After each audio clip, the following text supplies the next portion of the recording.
it's time to stop just playing around and see what it's all about. To me, actions like speak louder than words. And there's times where I've tried to have conversations and he'll say, it's too late. I think like physical attraction is huge though. So yeah, like but I'm not there yet. No, wait, let me finish. Yeah. This is about sex. You're aggressive. Like, I'm just a piece of meat in the house. Look, you're my husband. And I'm like, but I don't know you. Like you're saying she's violating your consent. That's what I said. When you say provide, you mean financially. But how else would you do it? Like what am I not thinking of? The time is here for you to decide. Do you want to stay married or do you want to get a divorce? This is Married at First Sight. Where do we begin, people? Welcome back to our Married at First Sight season 18, episode 9 recap. There's so much to get into this episode. I'm so excited. How are you doing tonight, Miss Ish? I'm doing great. I will say that this week's episode has drove me to get back. Not driving the drink.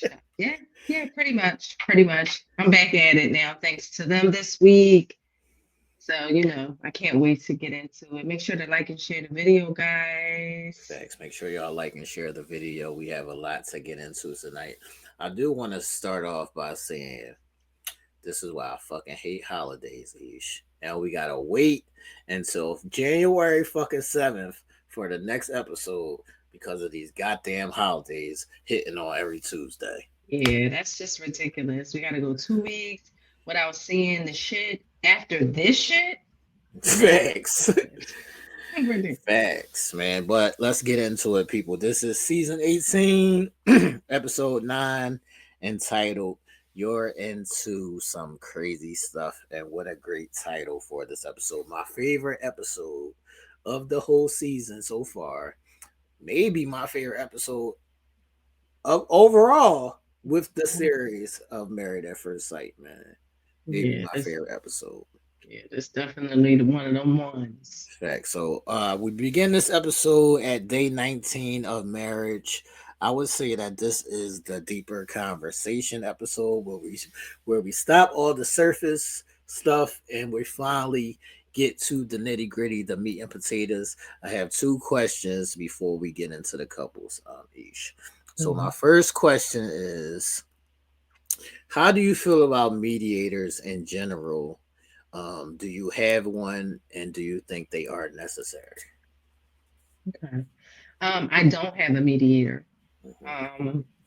Because let's just say some of the people that I speak to or talk to or divert to for feedback, etc., they may not be the best mediator. Like some shit may pop off with those mediators. So I don't necessarily consider them mediators. But I do feel like it's important sometimes to have individuals in the middle of conversations, of thoughts, of feelings, etc., that might be able to rein in on emotions, etc.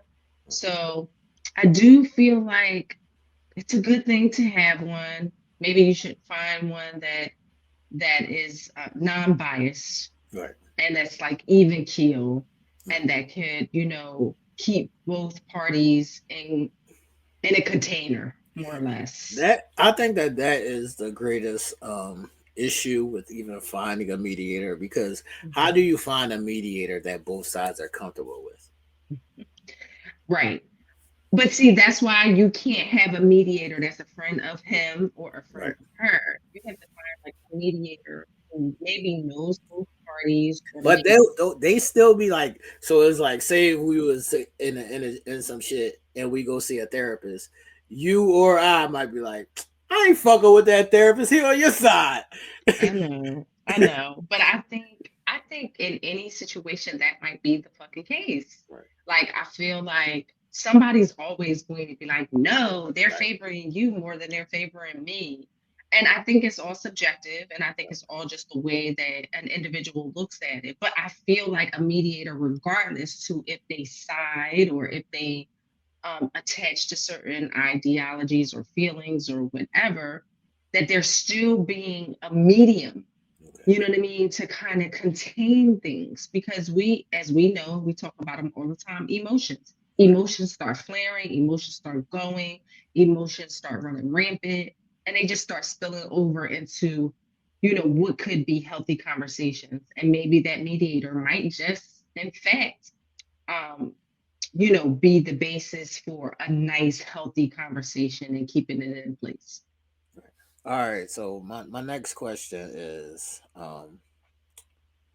and this will come up in between one of the couples later, but what role do you think that alcohol plays, like, just in, like, when people are getting to know each other? Like, are you a person that be like, I'm kind of nervous, I need alcohol to, like, loosen me up?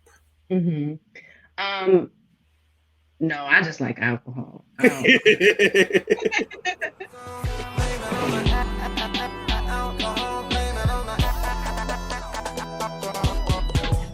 But no, I don't necessarily like. I have in the past, and even now, sometimes I'll be like, oh God, I gotta just take the edge off. I'm apprehensive or I'm nervous, so I'm just gonna take a shot or two just to kind of mellow me out, etc.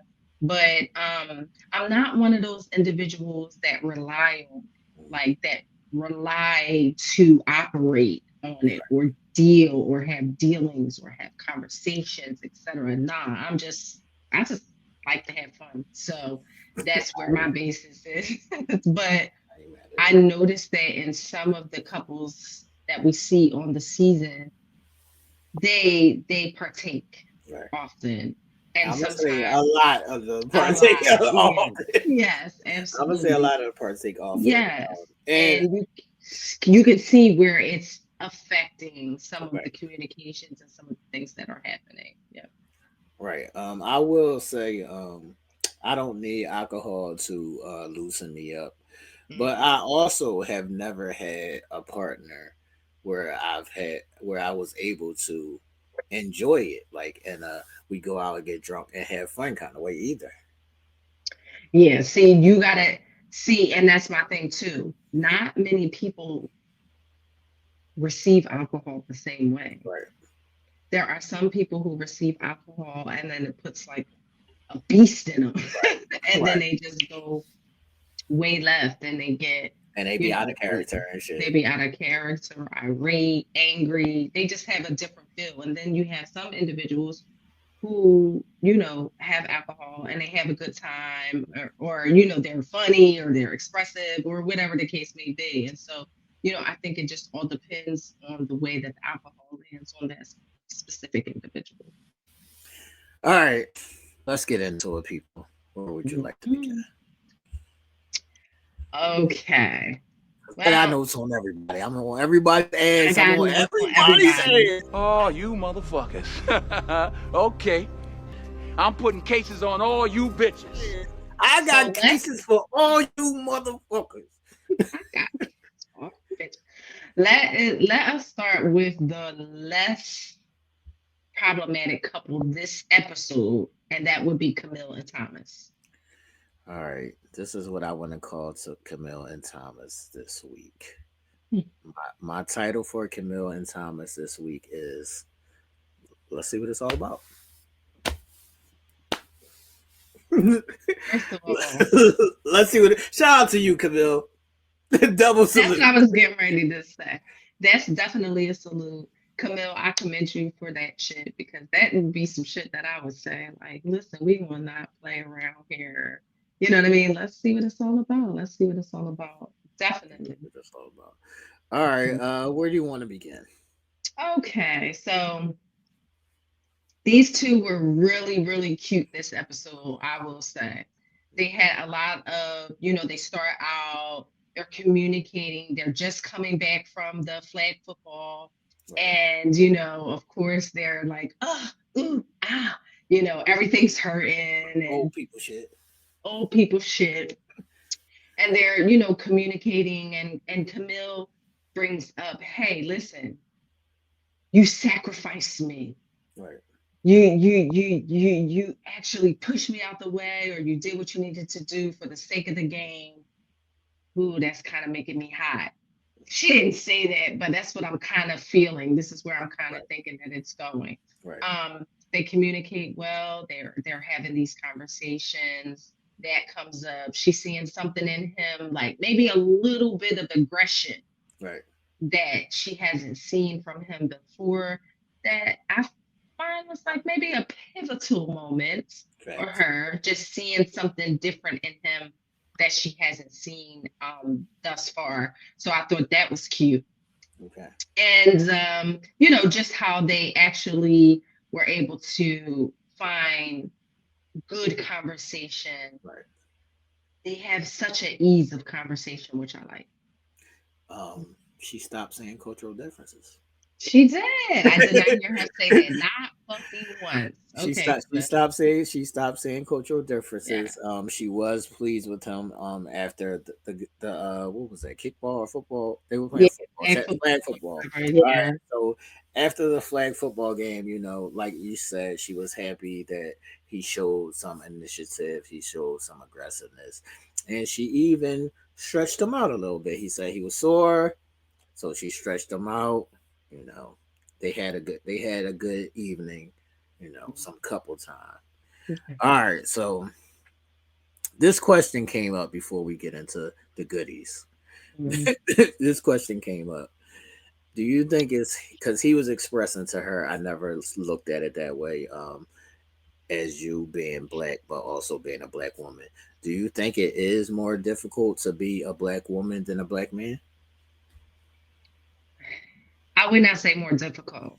Mm-hmm. No, because we can't base and judge, you know, our experiences sometimes versus what a black man experiences.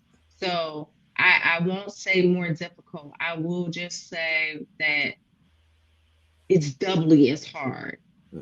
Okay. And I say that because difficult to me means more friction than the other.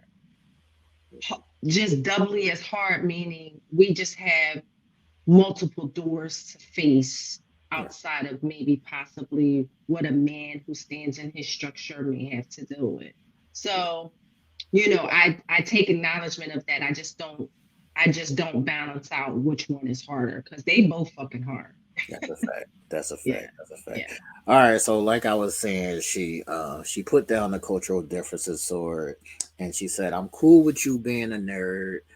I don't really need you to change. Well, she didn't really call him a nerd, but I'm just paraphrasing.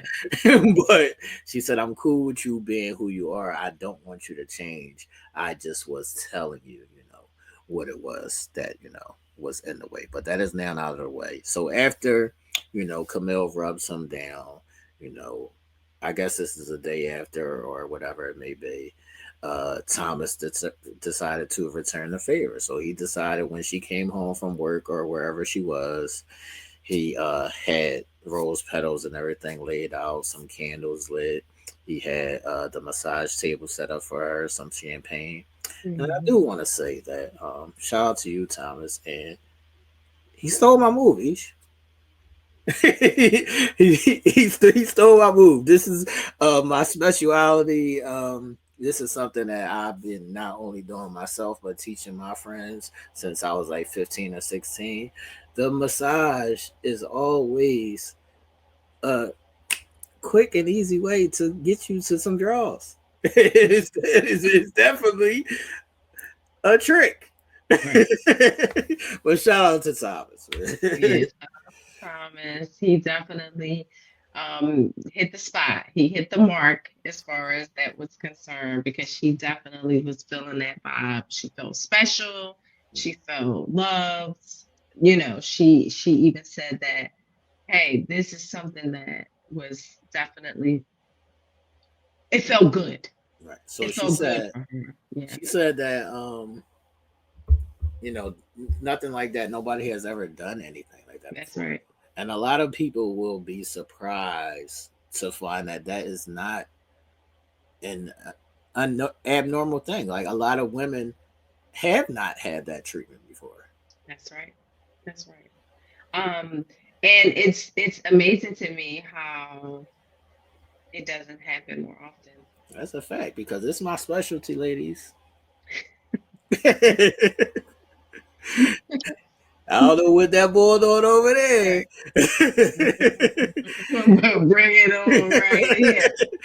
I don't know what's going on, but so Thomas, started giving her like light kisses during the massage, that loosened her right up, and brought her right to the conversation where she sparked it off by saying, let's talk about this. I think we should fuck and see if we connect. And I love the boldness of her just initiating. Let's talk about it. Let's do it. Let's see if we connect. And what was your thoughts on how he started the massage and where she took it? Right. So I think it was dope the way he had it set up with the candles, the rose petals. I think that definitely will automatically bring the guard down some. You know what I mean? Especially when you walk in and you see that type of thing, the guard is slowly letting down. So I think he already knew exactly what he was doing. Here's an outfit to change. I'll have some champagne waiting for you.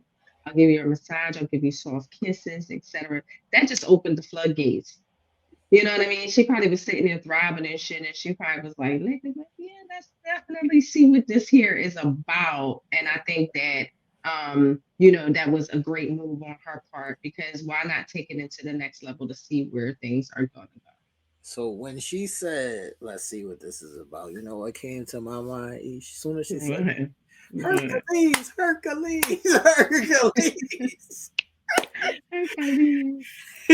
I was like, it's go time. Yes. And when they walked into that room, I was like, Thomas, you better handle it. Do me proud. Handle it. Do me proud, Thomas. Do me proud.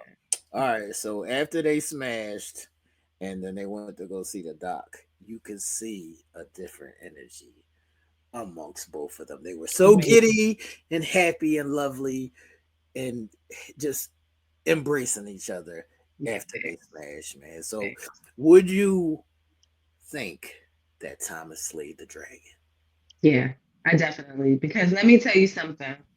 She was like, and oh yeah, we consummated the marriage. Like she just had like a vibe with her that I don't think would have come across if he didn't lay it down half decent enough. He might not have given her, King Kong, or it might not have been the most amazing sex she's ever had, but it was enough for her to want to pronounce it, for her to want to be proud. Like, yeah, we consummated this thing, and oh yeah. And then we see what happens next. All right, so she did say that, sex brought them closer. How do you feel about that? Because a lot of people don't actually acknowledge that. A lot of people still don't believe that that's a thing when she says sex brought us closer. I don't understand how people would think that, like that sex doesn't bring you closer.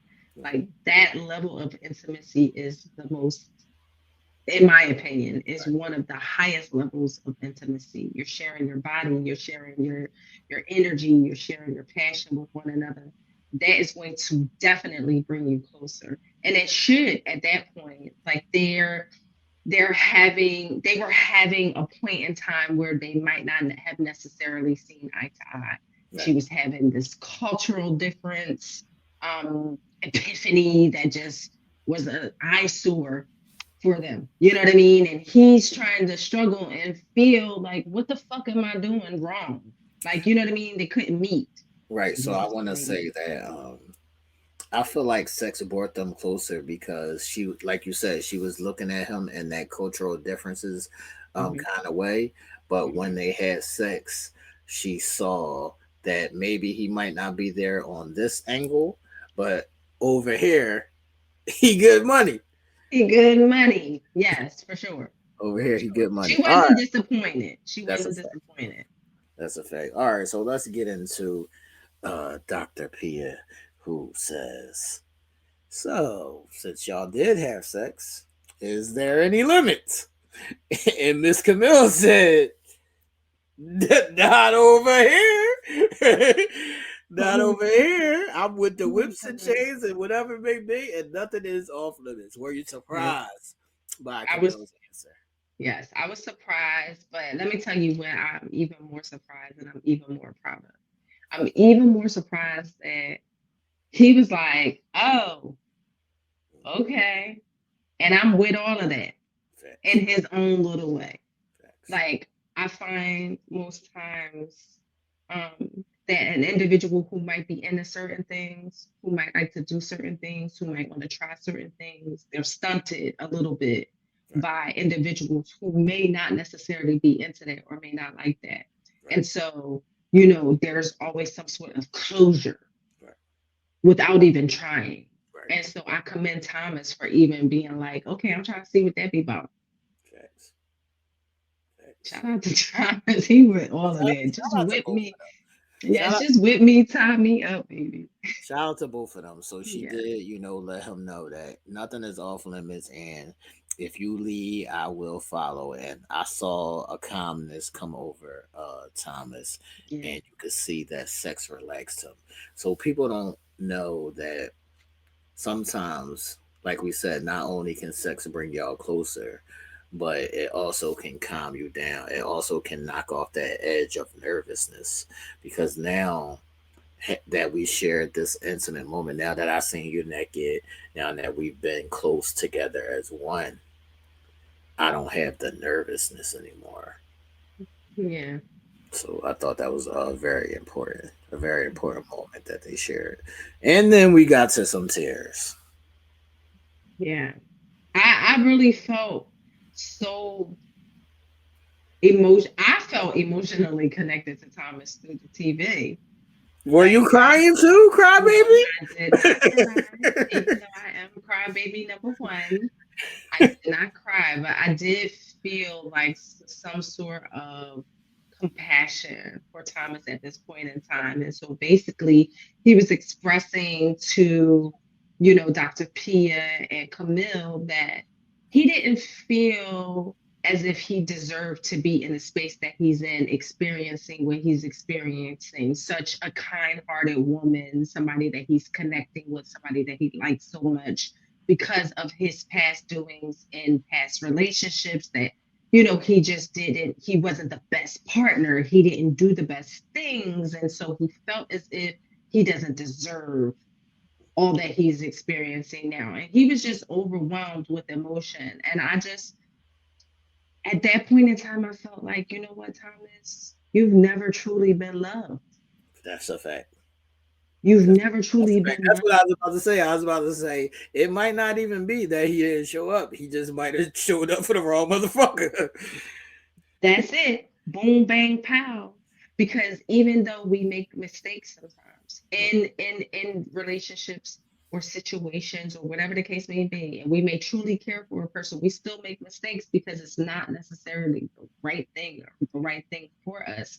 So he's here thinking he doesn't deserve this because of something that he may not have fully been able to complete in another situation. But that's just not that situation. Doesn't mean you don't deserve what you're getting now. So I had a moment of compassion for Thomas. I felt like you cried. I didn't. I promise you. I did feel on the brink of tears, but I didn't cry.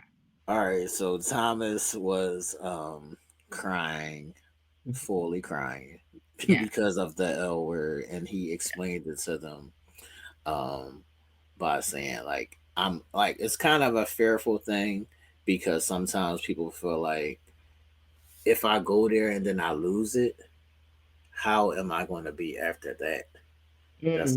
That's a lot of times what it is. Some people be afraid of not the love part of it, but if I lose that, then how am I going to recover? Some people are afraid of the loss more than the experience or the enjoyment of it.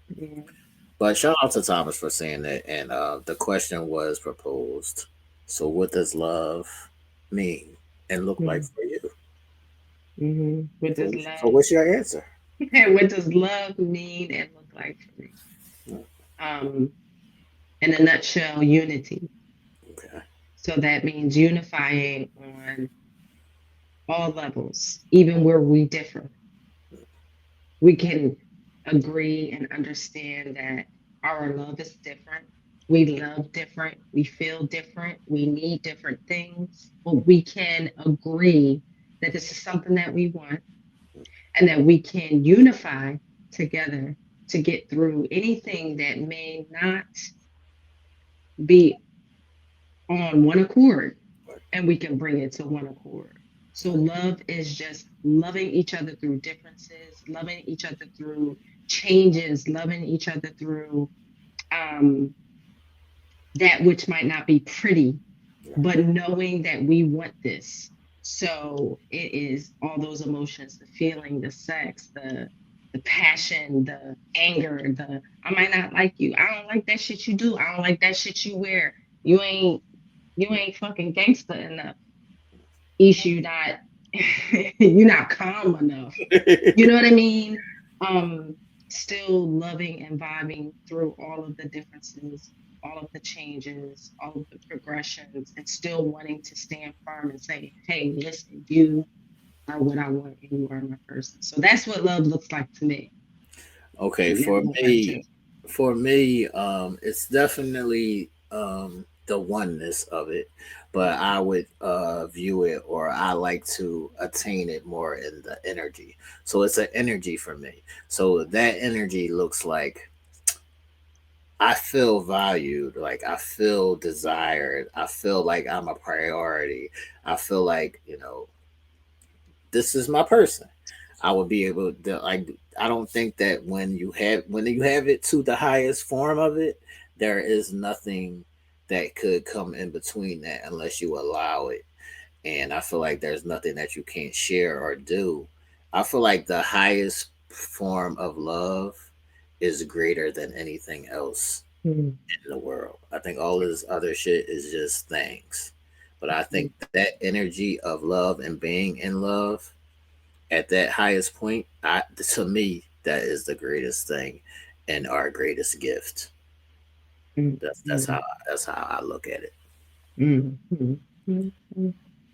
All right, now. Shout out to love. Shout out to love. Shout out to love. Shout out to love, man. Shout out to love, and shout out to the lovers, man. And shout out to those who haven't even experienced none of that. I would say don't think it's not for you, or don't think it's not something that you can attain, but it's something that you have to be open to, and it's something that you have to require, because sometimes you cut your own nose off, and that's why it hasn't happened yet. All right, Ish, can we go shopping for some Allen Iverson earrings? I got a little lost here. Listen, no. Let me tell y'all, ladies, you will know, you will probably agree. Anytime a man bring it down and put it down on you, take the nigga shopping. Take the nigga shopping. That's how you know. Okay, take him to Red Lobster, as Beyonce would say. Take him shopping. Okay, this is how we know Thomas did something right. This is how we know that their connection was something of good nature and not like blah, blah, swag, blah, blah, blah. He is just like he's acting non-cultural, cultural differences with the dick. No, we didn't experience any of that. She definitely wanted to vibe with him a little bit more, and she decided to take him shopping. Shout out to Camille. She said, listen, we're going to swing past the jewelry store, and we're going to let you go for what you know and see how you vibe. And he had on his J's and his little jeans. I couldn't deal. I want to say that this is what's in my notes. What's in my notes is that, yes, she bought Thomas the earring, so that means he must have delivered some good dick. But also, I want to ask, I don't want to hear the swagometer anymore ever again in my life. I don't want to hear the swag. That is not swag. That the saying swagometer in itself is not swag, and that's you not being cool, Camille. How about you and your swag? That's not swag. Yes, but facts. But we have to realize that Camille, not knowing that she herself, Right. doesn't possess much swag will then say things as, oh, he just went up on the swagometer, or he just went up on the swag barometer, That kills me. or whatever. That kills me.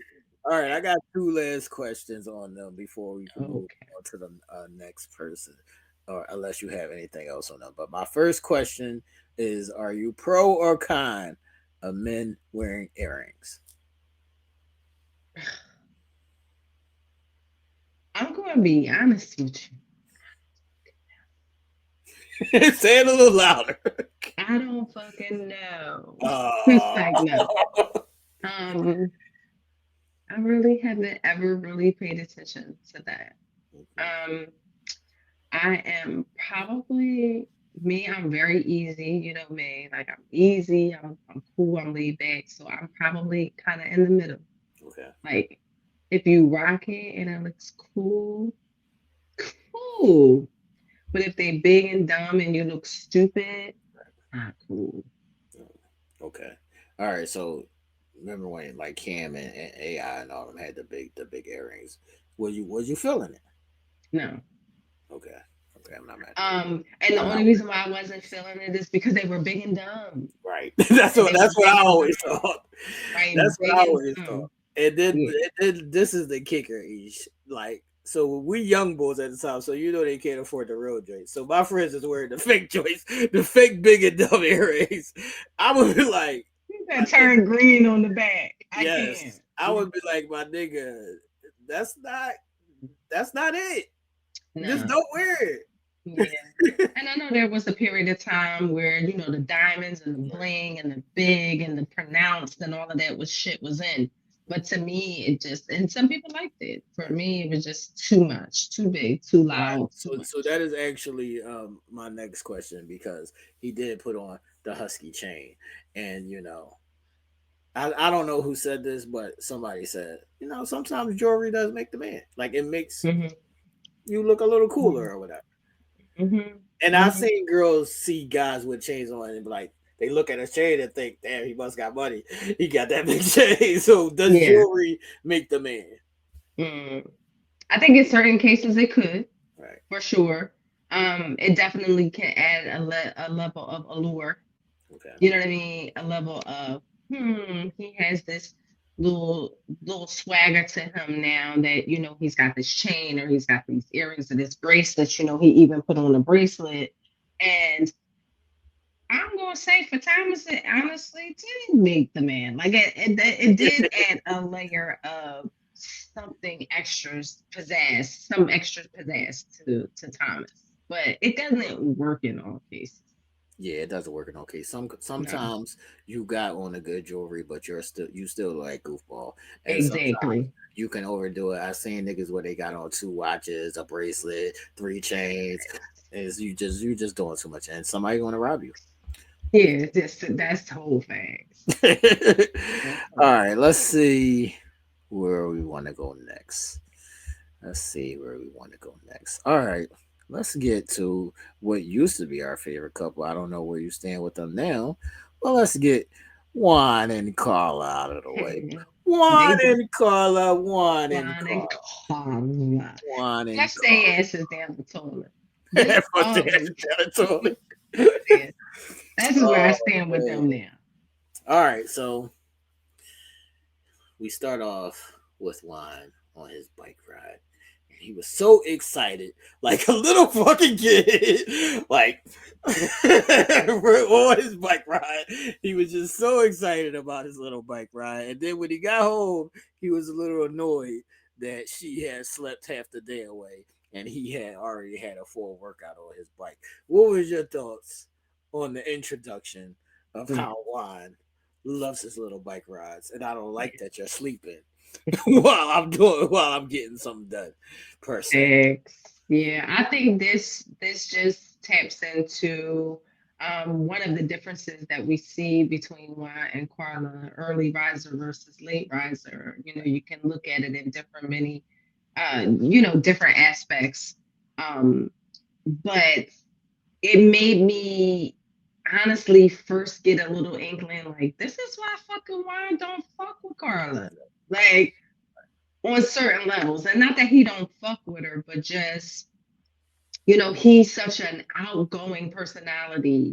He's an early riser. He's getting to it. He's active. He's motivated. He is, in tune with his athleticism or whatever the case may be. And then here we have lazy late riser, you know what I mean, who I'm sure didn't do much of anything, probably in his eyes. He's thinking that you could just sleep half the morning away, half the day away, or whatever the case may be. And this is where we differ. So, you know what I mean? So that was basically what has been their disconnect. So Juan said that he's not there yet, affection wise, because since the last time when they were in bed, that was kind of the undertone that he's not giving her any affection. And when they went to see Dr. Pia or whatever, she called bullshit. And Juan said, well, she is naturally beautiful. And I thought, looking at them, they do make a cute couple aesthetically. Mm-hmm. But there is a break because Juan said, I'm not feeling you yet. So he said, yeah, physically you're beautiful, but I just don't feel it yet. I hate these people, Ish. I seriously hate these people. I seriously hate these people. But she also said, I'm not introducing him to my father yet. And so I feel like this is right. And this is something that we're really going to do because my father is a serious man. So even though they are already married, she said, I'm not going to introduce him to my father yet. Do you think that's an issue? Yeah, I really think that this disconnect that they have is an issue for real. Because sure, we cannot be there yet. We cannot want to, take him to meet our parents until, we're comfortable and we know that this is something of substance or whatever the case may be. But that in itself shows a disconnect. Right. That shows a disconnect in the bond. That shows a disconnect in the sanctity of the vows that you stood before, God and your family and these whole all these TV cameras, and vowed that this is my person, this is my husband, this is the person that I want to move forward with and share a life with, but yet you don't want to share a life with. This has been the underlying fucking tone of this entire fucking episode. I'm so over them, okay? Throw them across the fucking bridge because this is ridiculous. All right, so when they're having their meeting with Dr. Pio or whatever, and Juan is expressing that, there's no chemistry, he's not feeling physically attracted, she kind of interrupted him, and the doctor said she was being spicy. Oh, yeah. Because she was speaking and whatever it may be, and she said, I'm not finished yet, and she kind of broke the tide or whatever. But the issue was they said they're not spending any quality time together. So Juan is always working, and we don't know what Carla is doing. But Juan just don't got no job, no right. We're gonna get to that. We're gonna get to that. So Juan is basically saying, well, they both kind of looked at each other and said, we're doing the best that we can. Do you think that they're doing the best that they can? No. If we're not spending any quality time together. No. They're not doing the best that we can. Carla, listen, I even text you, like, I had to even see what her fucking zodiac was. I knew she was a fucking fire sign. I knew she was a spice fucking cake. She is a Leo. Soon as he said that he's just not there yet, up in fucking smoke. Facts. Up in fucking smoke. You can't tell, not many people, not even just a Leo, but you can't tell many people, I'm just not physically there with you yet. That's not going to make anybody feel good. You're going to regress. You're going to go backwards. It's just going to be a disdain in a sense. Like, okay, then we don't need to fucking because when you say, said that. Yeah, because when you say things like that, it makes the person feel not desire or wanted. X. So it's like, how can you look at me and not be physically attracted to me? We can work on the other shit later or simultaneously, but to look at me and say I'm not there yet, I think that does kind of hurt.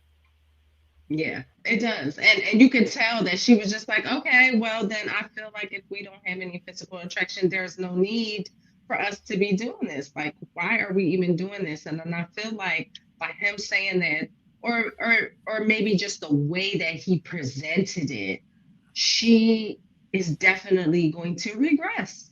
She's going to regress some. All right, so after their meeting with Dr. Pia, we see them at breakfast, whatever, or they're finally spending some time together. They finally had a conversation. They finally started talking about things to get to know each other. Um, I'm gonna preface this question by saying, whether you live together or not live together, how often do you think you should just talk to your person in general? And I don't mean a casual conversation. I'm talking about a meaningful conversation. I don't mean like, how was your day? What'd you do today? Whatever. I'm talking about like getting to know each other conversations. How often do you think that should be? And you could take it a day or a week, however, wherever you want to go with it. How often do you think you should talk to your person? I mean, if it was up to me, every day, all fucking day. I used to be against that, but now I'm kind of with that. Now I'm kind of for that. Right. And listen, I get it. I don't want to be misinterpreted when I'm like all fucking day, like you don't need to be doing nothing else. You don't need to be getting to your business. You don't need to be getting to your money. You don't, but I just feel like every interaction you have with your person or a person that you care about or whatever the case may be, it should be meaningful in some sense. Of course, there's going to be days where ain't much popping off, or you're distracted, or you're dealing with other things or whatever the case may be, and it might not be as deep or detailed, right? But I feel like a good portion of the time that you're communicating with one another, you should be having some sort of deep, meaningful conversation that could have you maybe possibly have a better understanding of your person or the person that you're communicating with, etc.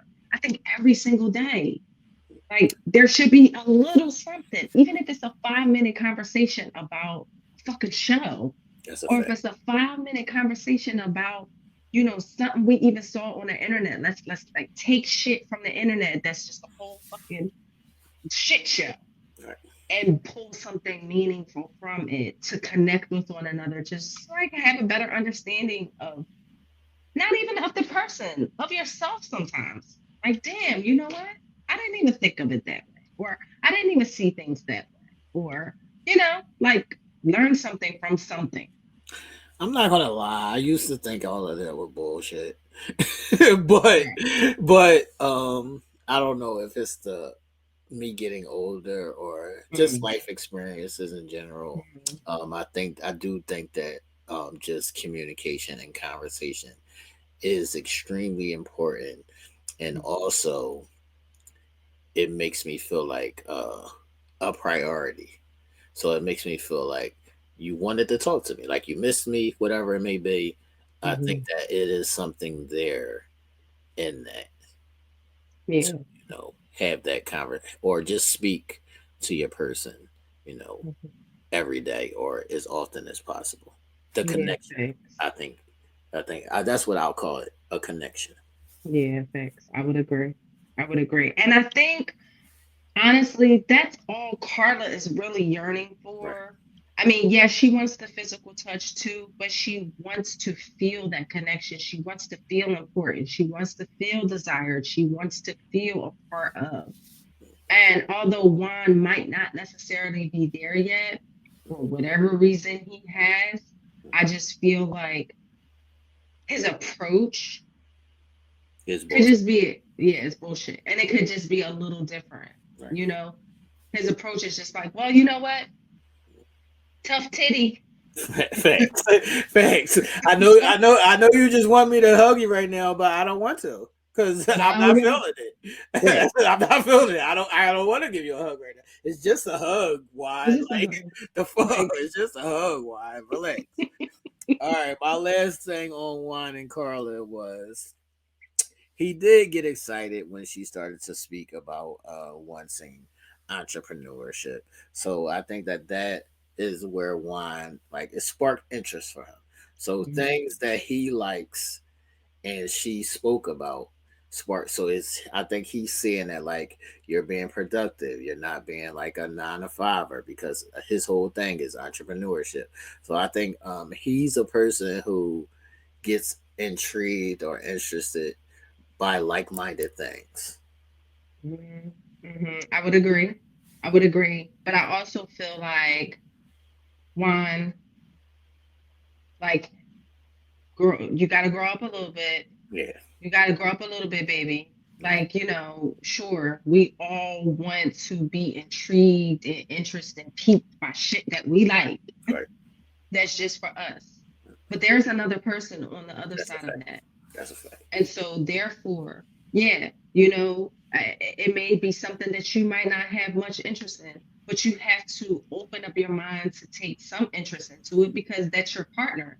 And that may be what they're interested in. It can't just be always one-sided and what you like and what you want and what you want to do and how you want to fucking do it. Like, why you got to open up a little bit?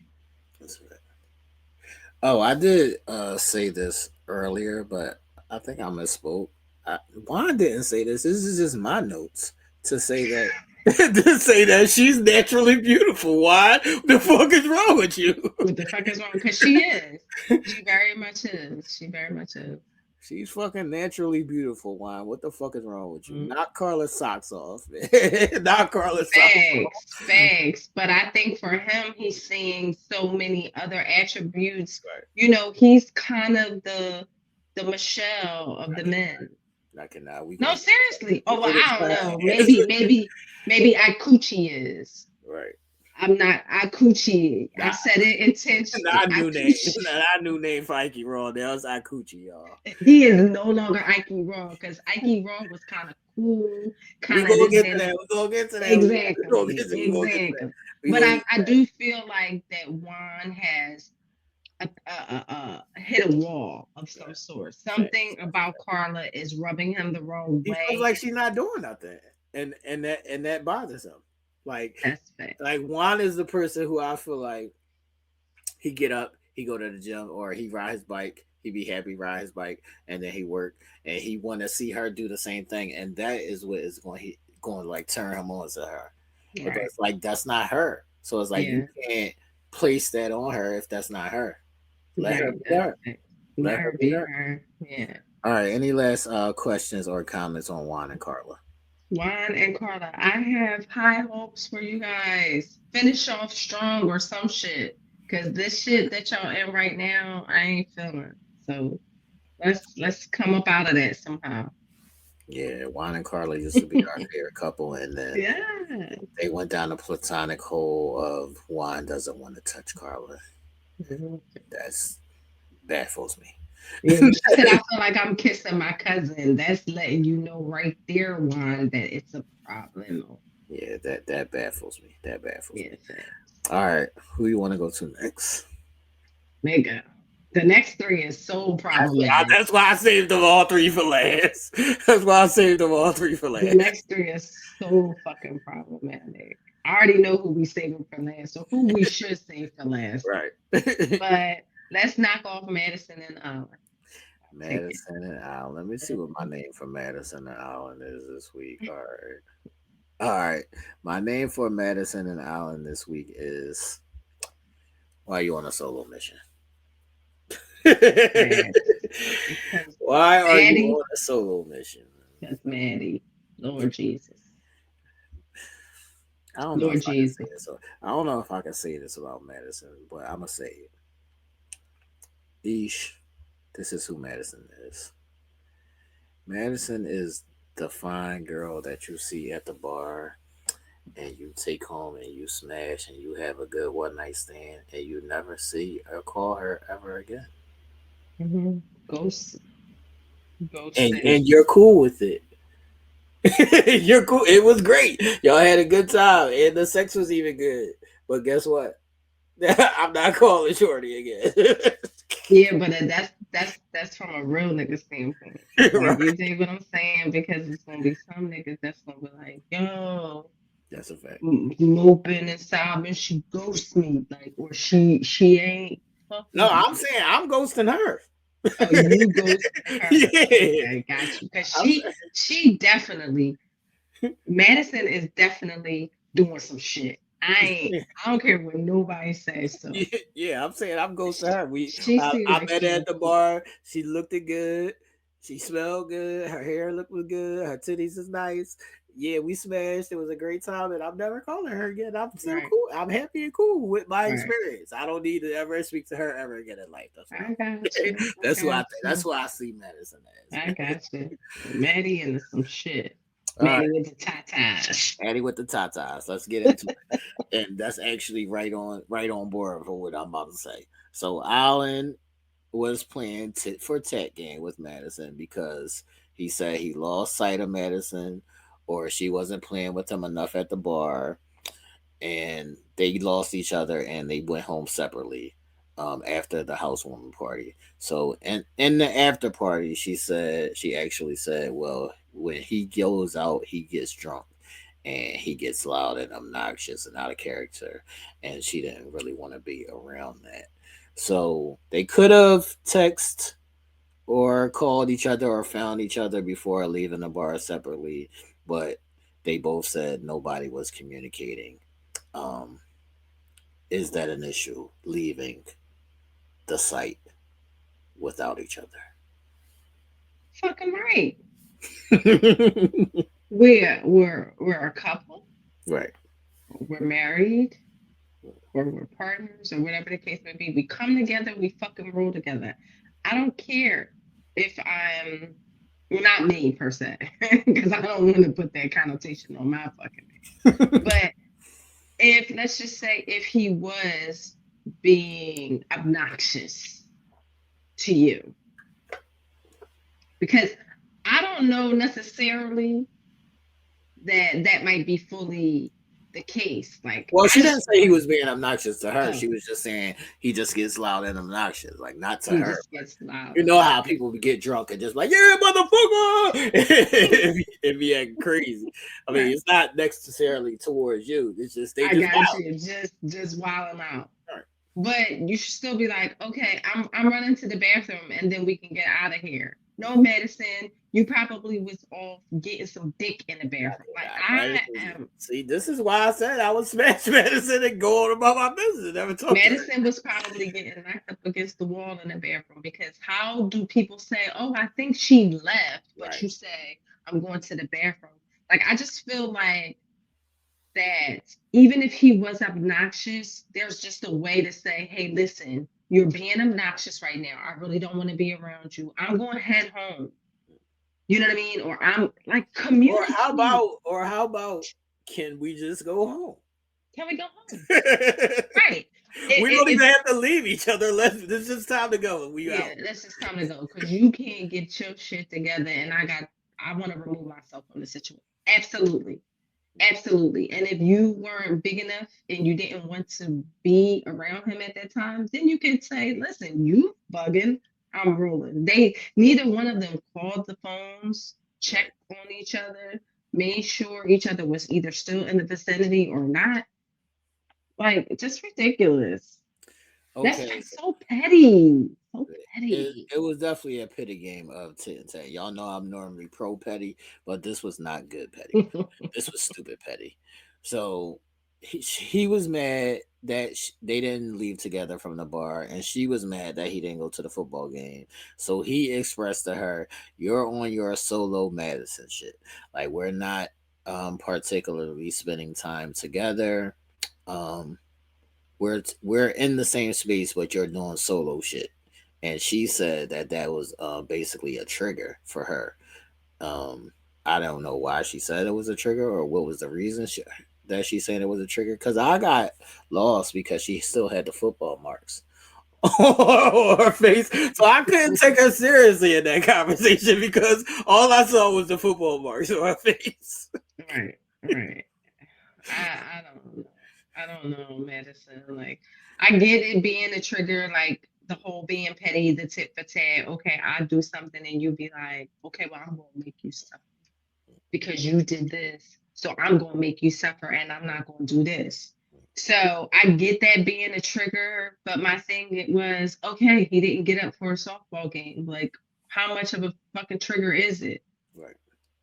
Like, now you're just being Extra. I don't know, extra. All right, so she told him,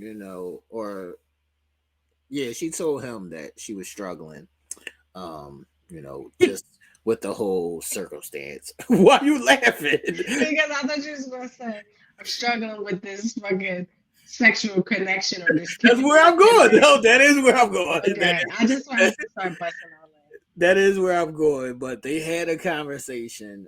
She said she was struggling with the physical connection or her liking him or the compatibility issue, whatever, the romance, the physical, everything. She said, I'm struggling with everything with this motherfucker. Like, I'm struggling.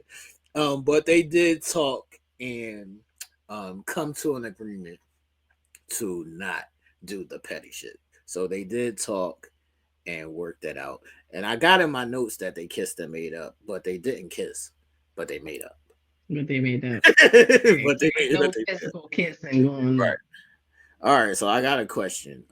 Yeah. What is a do?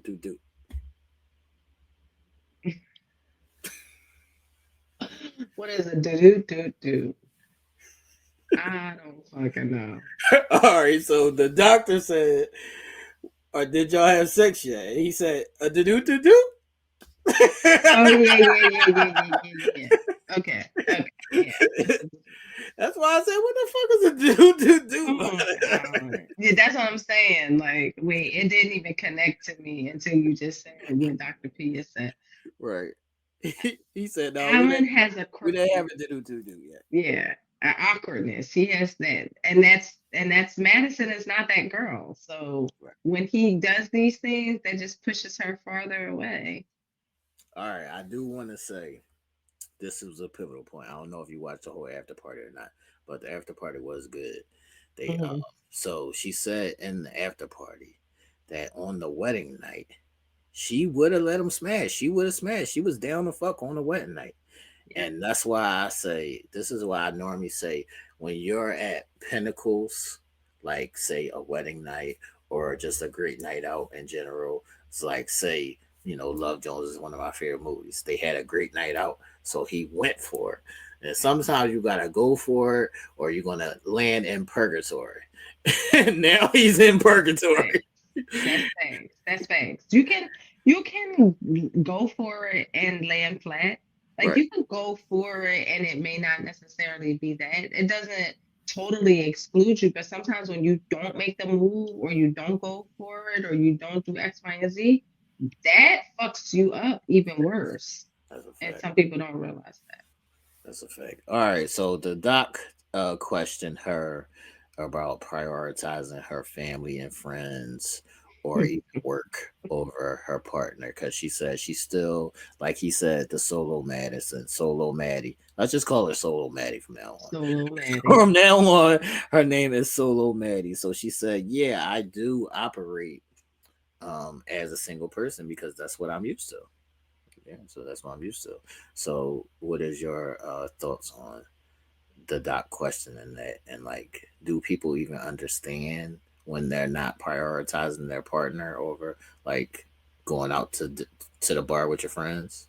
Yeah, I don't think that people do I don't think that people notice it or realize it or even think that they need to prioritize their person or their partner before any others. I think people get so caught up in not changing or remaining the same, still doing what they used to do. Like that is in their forefront. Like, I'm not changing. I'm not doing this and that and the third. But my thing is you're taking on a partnership. You're taking on a unity. You're taking on you know, a person that you want to, you know, grow and build with, the dynamic is going to change. You can't give that person 10% because you got 9 other people that you want to give 10% as well.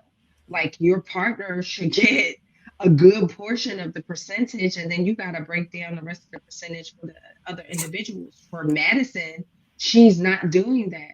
You know what I mean? She's giving poor little Allan a 2, 3, 4%, and everybody else is, you know, getting what they're used to getting, and Allan is just being fit in, and he's feeling it, and he's speaking on it. Then the doctor's calling her out on it, like, "Hey, you're married now."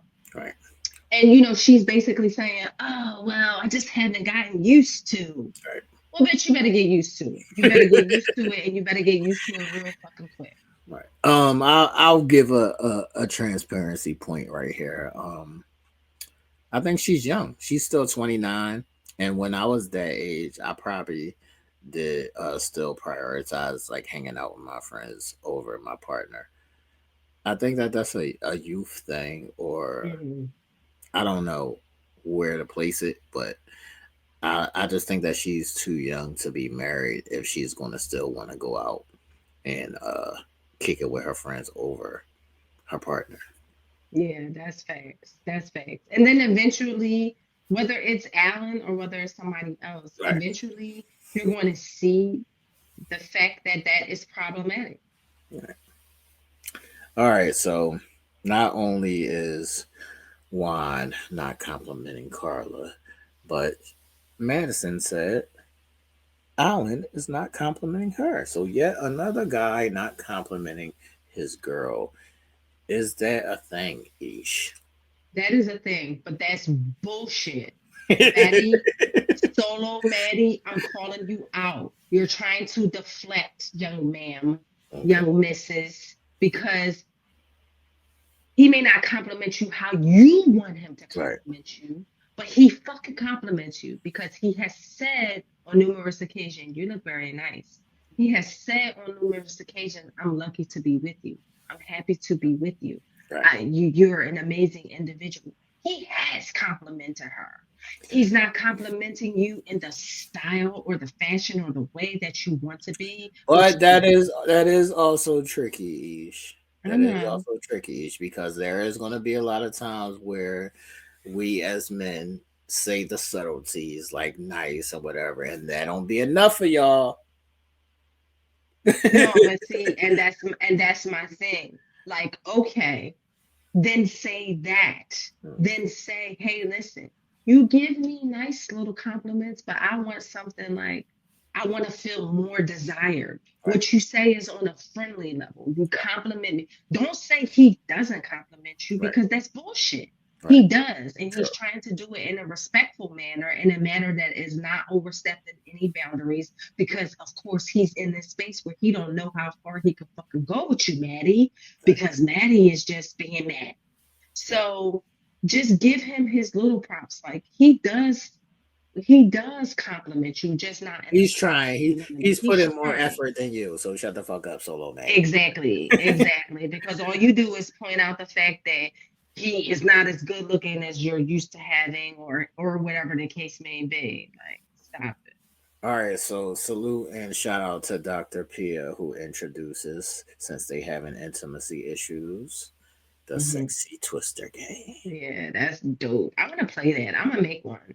Great game. Yes. I'm down for the Sexy Twister game. Mm-hmm. You remember what would be your favorite question from the Sexy Twister game? Have you ever thought about your partner, or have you ever thought about him sexually, or the person sexually? The reason that I found that to be my favorite question is because in this instance, I'm going to say, or in any instance, when you first meeting someone or you're first getting to know someone, sex is high on the priority list for me. So for a person that I am interested in, let's just say, I want to know that. Like, I want to know, are you thinking about me sexually? Like, that's not a I don't want him to be thinking about me in that way or wanting to see me. Once again, slippery slope, because some girls will be like, why are you thinking about sex so early? Why are you going there so fast? Why don't you get to know me? So yeah, I get you. It definitely is a slippery slope, but on this slope over here, circumstantial, situational. I get it. But that was my favorite question because that would be something that would be one of my favorite questions that I would want to ask somebody. Have you ever thought about me sexually? Like, what do you think about as far as that is concerned? Like, I would definitely want to get into that. All what right. was your favorite question?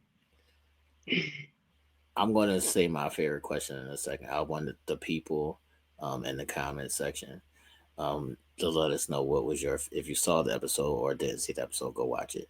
What was your favorite question from the Sexy Twister game? My favorite question was, they said to Allan, do your best or do your man moan. We always have conversations about audio. We always have conversations about audio. So to men, it's not sexy. I know y'all like it, but to us, it doesn't sound sexy. Right. I know. We love it. I do anyway. It doesn't sound sexy. Because it also sometimes it backfired. They be on the phone with their girlfriends like, that nigga was like, no, bro, let's be adult here. Like, not running to telling our friends like how our man moaned because we made him feel good. No. All right, I had a random thought during the Sexy Twister game.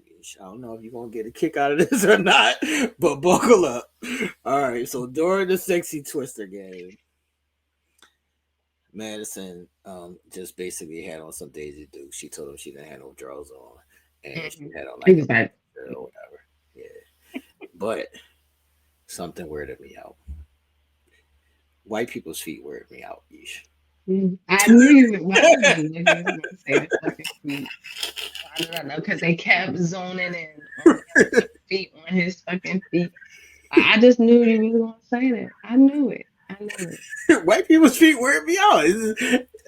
This is not cute to me. I'm sorry. I have a thing against feet in general, but white people's feet especially wears me out. It wears me out. It wears me out. I just want to get that out. That shit wears me out.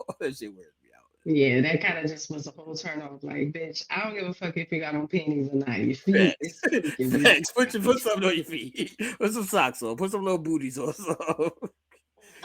But I do want to say shout out to the Sexy Twister game. I think that's a great game. They did have fun. You got to see them spend some quality time and enjoy each other. I want to say after that, I would have tried to smash right there after that Twister game. That's what we doing. That's facts.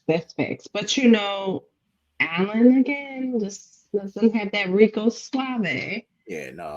We playing Sexy Twister. I'm trying to smash after Sexy Twister. Facts. Let's play naked Sexy Twister now. Yeah, facts. I'm about to do that. Fuck it. I'm gonna figure out a way. I need that naked. That not that naked Sexy Twister. That Sexy Twister. I need that. That game is fun. All right, my last question on Madison and Allan was the questions that were involved in the Sexy Twister game. Yeah. I don't feel like they're asked and answered often enough. And I feel like both people need to hear those things because they're not always said or known.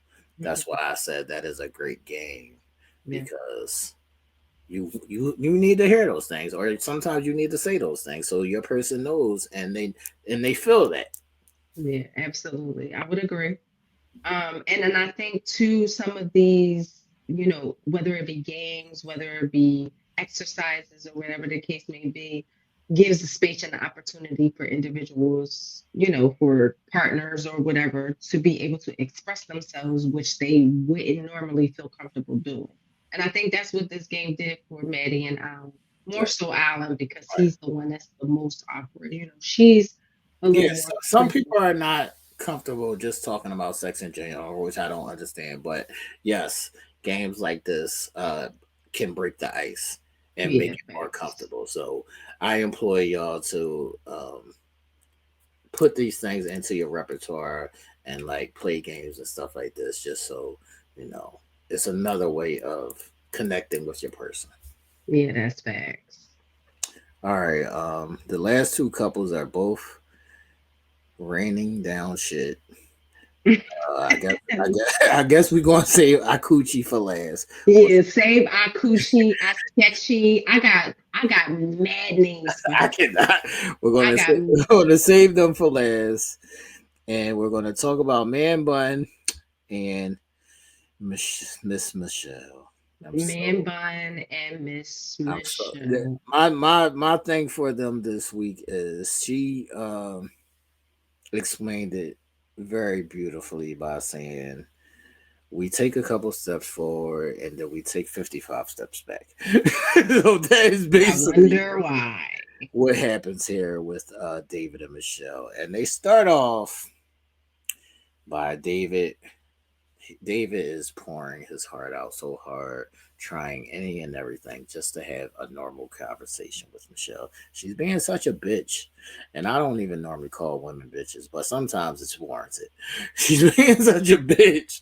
I don't even understand how he still has all of this energy to even try. At this point, I would have bowed out, not necessarily quit, but I would just fall back and now watch the TV. And if you want to talk, then come talk to me and I'll talk to you. But I'm not coming to you and talking.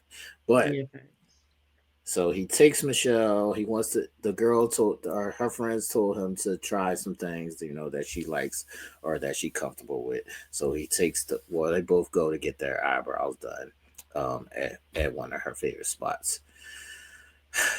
I just want to know why he had on a pink shirt and why he also had on a pink shirt at the after party and why is he wearing his pink so fucking much? This is what I want to know each why. I don't know. I don't know why he's getting his eyebrows done. That's what I'm saying. I don't know. I don't give a fuck if you're trying to fucking, connect with her. You ain't that's what I was about to say, Ish. Is wearing a pink shirt a part of the eyebrow date? Because since you're going to with your eyebrows, then I guess you should wear a pink shirt. Yeah, it's just craziness. And we all know how T feels about pink shirts, guys. Okay. But I don't know. I feel like at this point in time, David has lost so much momentum because he's just trying too hard for someone who just does not give a fuck about his trying. That's a fact. All right. So while they were getting their eyebrows done, her friend says, "Meet Michelle. She's my positive friend. She's always positive. Ish, what the fuck are you talking about? We'll talk about Michelle like that. She's always positive." She must be positive for motherfuckers that she like, because she damn sure ain't positive about fucking David. That's a fact. That's a fact. That's a fact. All right. So the question was proposed. What qualities do you want in a wife?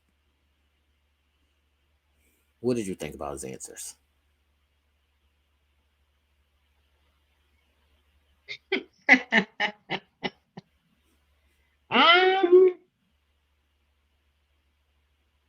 Bullshit. So no, I mean I'm gonna say like David has been very well at expressing himself and what he wants and what he needs, but I also feel like that at this point in time he pads the things that he says and how he says it. So even if he's going back to his original wants and needs, he's padding it now because he's like he doesn't want to like offset her. Correct. So I just be feeling like it's all bullshit now. Everything that he says out his mouth right now is just bullshit because it's trying to cater to what he feels like she may want to hear or what he feels like may not make her fall back another 55 steps. Because she already out the fucking door, over the fucking bridge, in my opinion. All right, I will say, she was happy though. She was happy and laughing in her space. Yeah, enjoying herself in her space. So I guess a gold star for trying, David. But even though we didn't get anywhere, I guess Gold she star had for fun. Michelle. Yeah, gold star for Michelle. She had fun. Eyebrows were just yummy. Okay.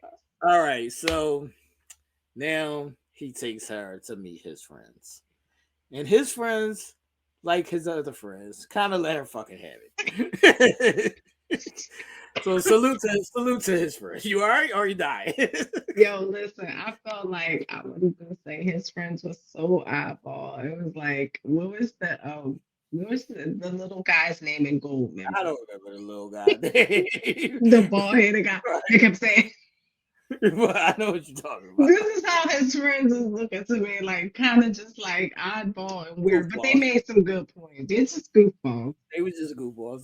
Yeah. All right, so she told his friends, "Don't tell my friends that you're not attracted to me physically, and that I curse too much. Don't tell my friends that." Yeah, he was salty about that. Is there a such thing as cursing too much? Hence the motherfucker that curses too much. Well, she said he was cursing in front of her mom. That's a little bit. And she said, and I was so upset.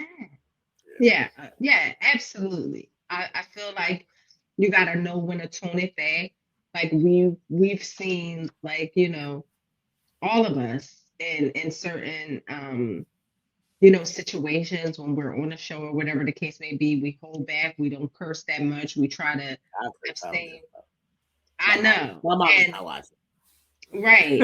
and we know that, I've definitely scaled back and toned back the cursing shit, especially on here, because we would never be on fucking YouTube if it was hey, I mean, my mouth is super. I be employed cursing from you, show. Yes, and listen, my mouth is super dirty, but I do try to tone it down and pull it back because I know in certain situations you don't have to go but so far. And I understand what she's saying, like in regards to mom, or just in regards to her feeling like if we were in a fucking, business situation, I wouldn't want you to cuss in front of CEOs and all of that kind of shit. Well, come on, Michelle. Those are deflections. Those are deflections, and those are just.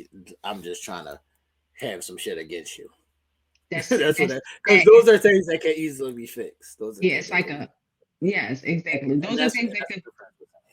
Right, and that's what the friend was saying. Like these are easy fix, and stop beating. And I understand where David, like, he went into his little selfie cam thing and confessional or whatever that shit is called, and he's just like, "Yo, you beating a fucking dead drum. Like, I'm tired of hearing this shit. I'm your punching bag. I'm your fucking.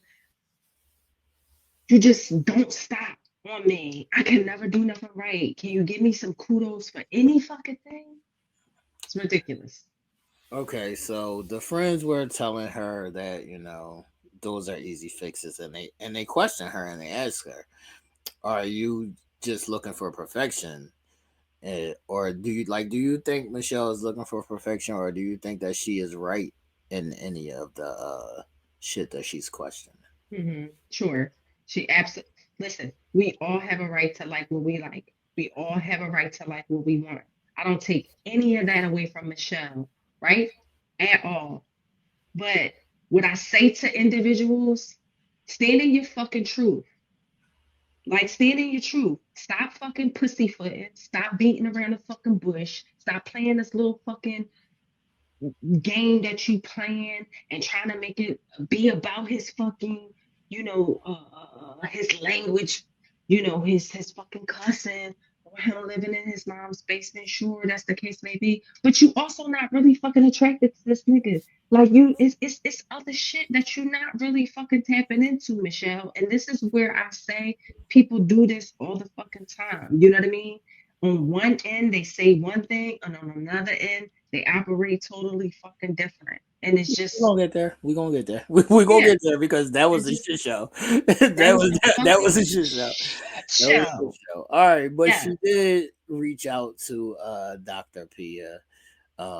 Do you think that showed a little bit of effort on her? She reached out and tried to see, am I bugging?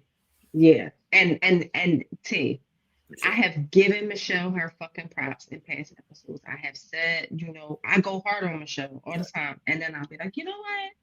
I'm proud of Michelle. You know what? I'm just saying. But what I'm starting to fucking see that Michelle is pissing me the fuck off, okay? Because she is like, you know what? I'm gonna reach out to Dr. P because I know I got issues. And then I'm just gonna have these fucking issues in. Right. Because you're not really making no fucking efforts for real, for real. You just wanted to make it seem like you're making strides. Right. People gotta stand on it. People, you can't just be like, I'm doing this and then continue to do it. Just stop fucking doing it. That's all. And I'm so happy Dr. Pia was calling her out on her shit. And then she was, I'm gonna get annoyed. Is this where you call me out? All right, oh, we ain't get there yet. Okay. We ain't get there yet. Right. He's ready to fuck Yes. you up. Fuck you up, makes me Michelle. hot. Fuck you up. Michelle makes her hot. Michelle makes her hot. All right, so Dr. Pia was basically checking Michelle and telling her that she's stuck in her own mind and she's stuck on certain things, whatever it may be, especially the financial aspect. And here's the one. She said, do you think that providing is only financial? And she said, and Michelle said, well, what else is there? And Dr. Pia snarled and turned up her face. I loved it. Dr. Pia checked the shit out of her. Right. Like all of the other ways a partner can fucking contribute and be fucking a provider to you. I'm confused. But a lot of women don't see those things as valuable. I don't know how. But then again, I now see when we talk through things like this and we put things to a mirror, sometimes we can understand why people are in the situations they are in because they have the wrong value in the wrong things. They place all of their eggs in a basket that's not necessarily in a facade, in a basket that's not necessarily beneficial to what is important. That's a fact. And it's Michelle. That's a fact. So the doctor was basically explaining to her to don't let the lies or the narratives that you're creating in your brain that he's not going to be able to live up to X, Y, and Z, and to start to look more at the facts that he's standing by your side, even though you're treating him like shit. He's not running away. He's being nice and caring to you. All these other things that could be seen as values, these are the facts. And what you're thinking about in your mind is narratives that you're creating. So you're basically stuck in your own mind, is what she was trying to say to him. Just outside of that, I also want to say, aside of Michelle, David, I'm sick of your man bun. Cut it off, put it in a ponytail, get it braided, whatever. Do something. I'm sick of it. Yeah. I don't want to see that man bun no more. Get rid of the man bun. I'm sick of it. I did want to say I did like Michelle's little dress outfit, the little jean jacket. That one was a little cute though. Yeah, so, that was. Just outside of their issues, I just wanted to get that shit out. Yeah, she does dress really cute. She definitely has some flair, some spunk to her. I definitely like her in regards to the way that she presents herself. It's just when we get to her opening her mouth about shit. The attitude and the ideals that she has. Yeah, thanks. Once again, we have another couple. This is what I want to say to people all across the land. You're going to have issues if you don't spend any time together. Thanks. And that's just what it is. If I come in and you're leaving for work and you come in and I'm leaving for work and that's all we do every day and we don't never spend any time or talk to each other and he's like, I live in my room and she lives in her room, that don't make a successful relationship. Some people might, you know, be comfortable in that, and some people can live like that, but I don't view that as a successful relationship. Y'all just what is the word? We're being cordial. We're a cordial couple. we're a cordial couple. All right, Ish, I'm gonna let the clip go per se as we watch the clips of what Madison said she wanted. Before we watch the clips of what Madison said she wanted, Madison says, Madison, Michelle, Michelle. I mean, Okay, Michelle. Well, Michelle says, don't show that clip. I'm gonna get annoyed. I like guys have a little bit of edge to them. Like maybe that's like a beard and like a sleeve, but like also passion about family. Do you think that describes him? Yeah. I'm gonna get annoyed, but we can keep going. I already see where this is going. I'm gonna get annoyed. Calm the fuck down. And why are you getting annoyed at your own fucking self? At your own thing, because she don't like tape being pulled on her. She don't like the mirror. A lot of people don't. A lot of people don't like that mirror being turned around on them to show exactly what it is that you said you wanted, that you asked for. So what was your thoughts on why I gotta get kicked out of the room? She's just too much.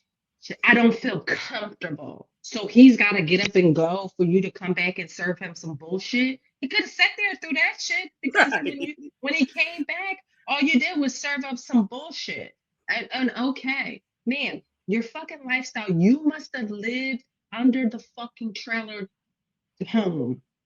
You must have lived in the dirt under the trailer fucking home if you think that what you came from and what you don't want to go back to is so fucking explicable. Like I am not understanding, and this is what Dr. Pia was trying to get to. If you watch the show and you understand what Dr. Pia was trying to get to, she was trying to pull out of her like, bitch, this ain't flying. Right. This bullshit, this menial shit that you're fucking laying on David, it's more to it. It's more underlying. Just say you're not fucking attracted to him, or just say, I just don't like him, or whatever the case may be. Stop coming up with these fucking fugazi ass reasons. Right. That's what I'm saying. She, like, it's so stupid because I don't even think it's that she's not physically attracted to him. It's the things that she heard. Now she's equating that to being like, well, since he said I live with my parents, and since he said he smokes, and since he curses, now I'm not physically attracted to him. No, if you are physically attracted to him, you're physically attracted to him. Those things don't take away from his physical thing. His physical is still the same. That's facts. That's facts. And when he told you that he might, she ain't seen a bank account. She ain't seen a fucking negative credit score. Right. She ain't seen nothing about him that says that proves that he can't financially or be capable of being in a financial space to take care of her or to provide.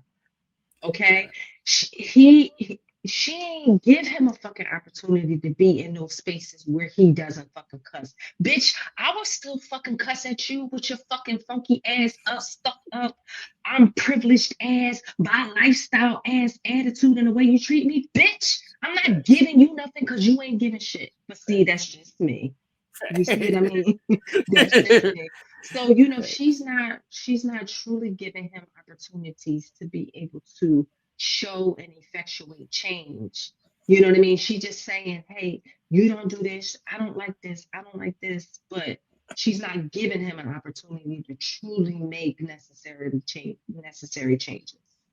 All right, y'all will see in an upcoming episode of the prophecies. We're going to go through what the checklist looks like and the fact that you should indeed have a checklist, because when you're being intentional or specific about the things that you want and need, then you wouldn't find yourself in these particular situations. So Dr. Pia shows her the clip of what she said she wanted in a mate, and she said, After they watched the clip, she said, "Does that describe him to a T?"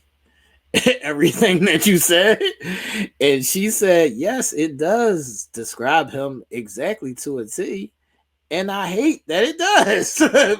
What the fuck? Yeah, because Why do you hate something that you said you wanted? right. She hates it because it makes her look fucking retarded. Right. It makes her look retarded because it's like, how can you not like somebody that you asked for? Then what is it about him? But that's why it says be intentional. So you said I want a person who's family oriented. You said I want a black man. You said I want a person who has long hair. You said X, Y, and Z, all these things that fit him, but you forgot to say I want somebody who's rich or I want somebody who has money. You should have said that. Yeah, that's facts. That's facts. Say it all. Be specific and be detailed in what the fuck you want. Right. Say And it all. not when you get something a little off skew or a little off to the side outside of what you asked for specifically, or which matter of fact, you did say that was okay. You said, yeah, if he was saving up to get a house or whatever the case may be, I would be okay with it. Now, this is why it's annoying her so much. This is why she is. You mad at yourself. You mad at your goddamn self. You mad at your goddamn self. And she did say, I'm mad. I'm upset that I wasn't more specific and I wasn't more forthcoming. And that's the problem. And that's the problem right there, Ish, because people be saying shit to make themselves seem nice. No, you're not supposed to be making yourself seem nice. You're supposed to be saying your truth and what you fucking really want. That's so fact. Sometimes people could be like, I don't care how they look. I'll take anything. And then you get an ugly person. Now you mad. No, say what the fuck you want. Ooh, ooh, ooh. You tapping on somebody. Ooh, ooh, ooh. Listen, say what the fuck it is. Because all that being PC and being nice shit, now you gotta eat egg. Now you gotta eat egg on your face, man. Thanks. And shout out to Dr. Pia. This is my favorite part of the episode. Favorite part of the episode. Shout out to Dr. Pia. She says something that I always say and that I always employ. This is something that I learned, and this is something that I employ other people to learn and act accordingly or implement. She said, you can never hear each other if you don't know how to speak the same language. And people don't understand what the fuck that means. That's whole facts. That's whole facts. That's whole facts. So you're saying one thing and the person is taking it another way, or however it plays out, but you have to learn how to speak to each other. You have to learn how to, all right, this is how this person takes things in. So this is how I'm going to deliver it. You have to learn how to find compromises and how to speak the same language. Like I said before, when I said I can't even say what's up. Okay, I don't have to say what's up. I have a vocabulary. There's other shit for me to say. That's facts. That's facts. And understanding that perspectives, perceptions, differences in understanding, differences in definitions. They talked about defining the word simple, just down to the word simple, where each of them looked at it and perceived it to be a different way and a different thing. If you're not on the same page and you're not on one accord and even just understanding each other and that that you're different, Facts. you're not going to be able to communicate right. That's a fact. So like they were saying, what simple means to you may not look or sound the same way to me. And that has to be a conversation. So when somebody says simple, you don't get an attitude because you're thinking of it in your view, but I'm speaking to it in my view. But if that is never spoken, then we're not speaking the same language. Okay, now let's get into Ike Raw, or what do you want to call him? I sketchy. I coochie. I mean, this man is just something else. All right. We'll entitle Eminem and Mr. Sassy, aka Ike Coochie, Ike Raw, Ike No Good, whatever you want to call them. You're too aggressive. You're too goddamn aggressive.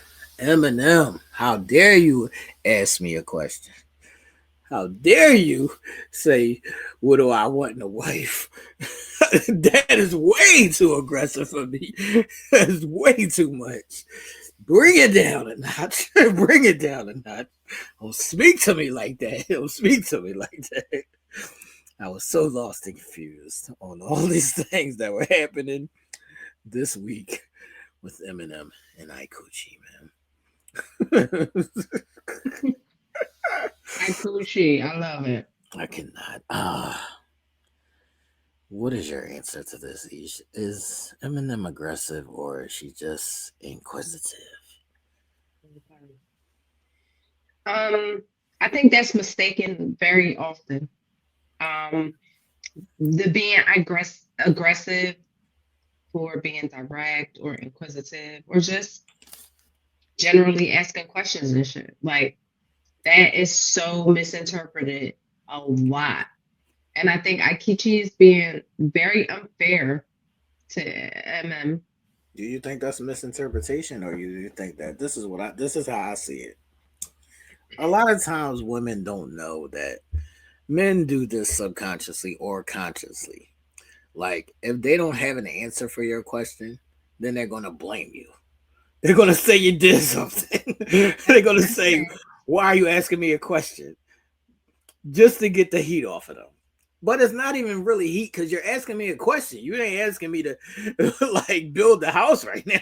Where's the pressure? What is aggressive in the question? You think. But see, here's the difference.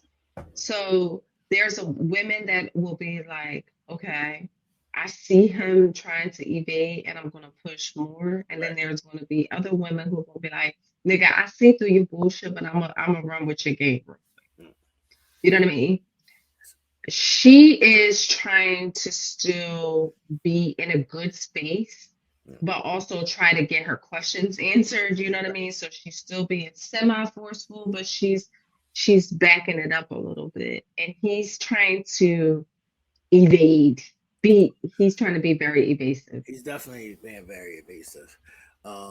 We are far gone from the Ike and Eminem just happy sing along. My wife, my husband, my wife, my husband. We are far gone from that point. But I want to ask, can tone play a part in if you feel it's aggressive? So if she's like, what do you want in a wife?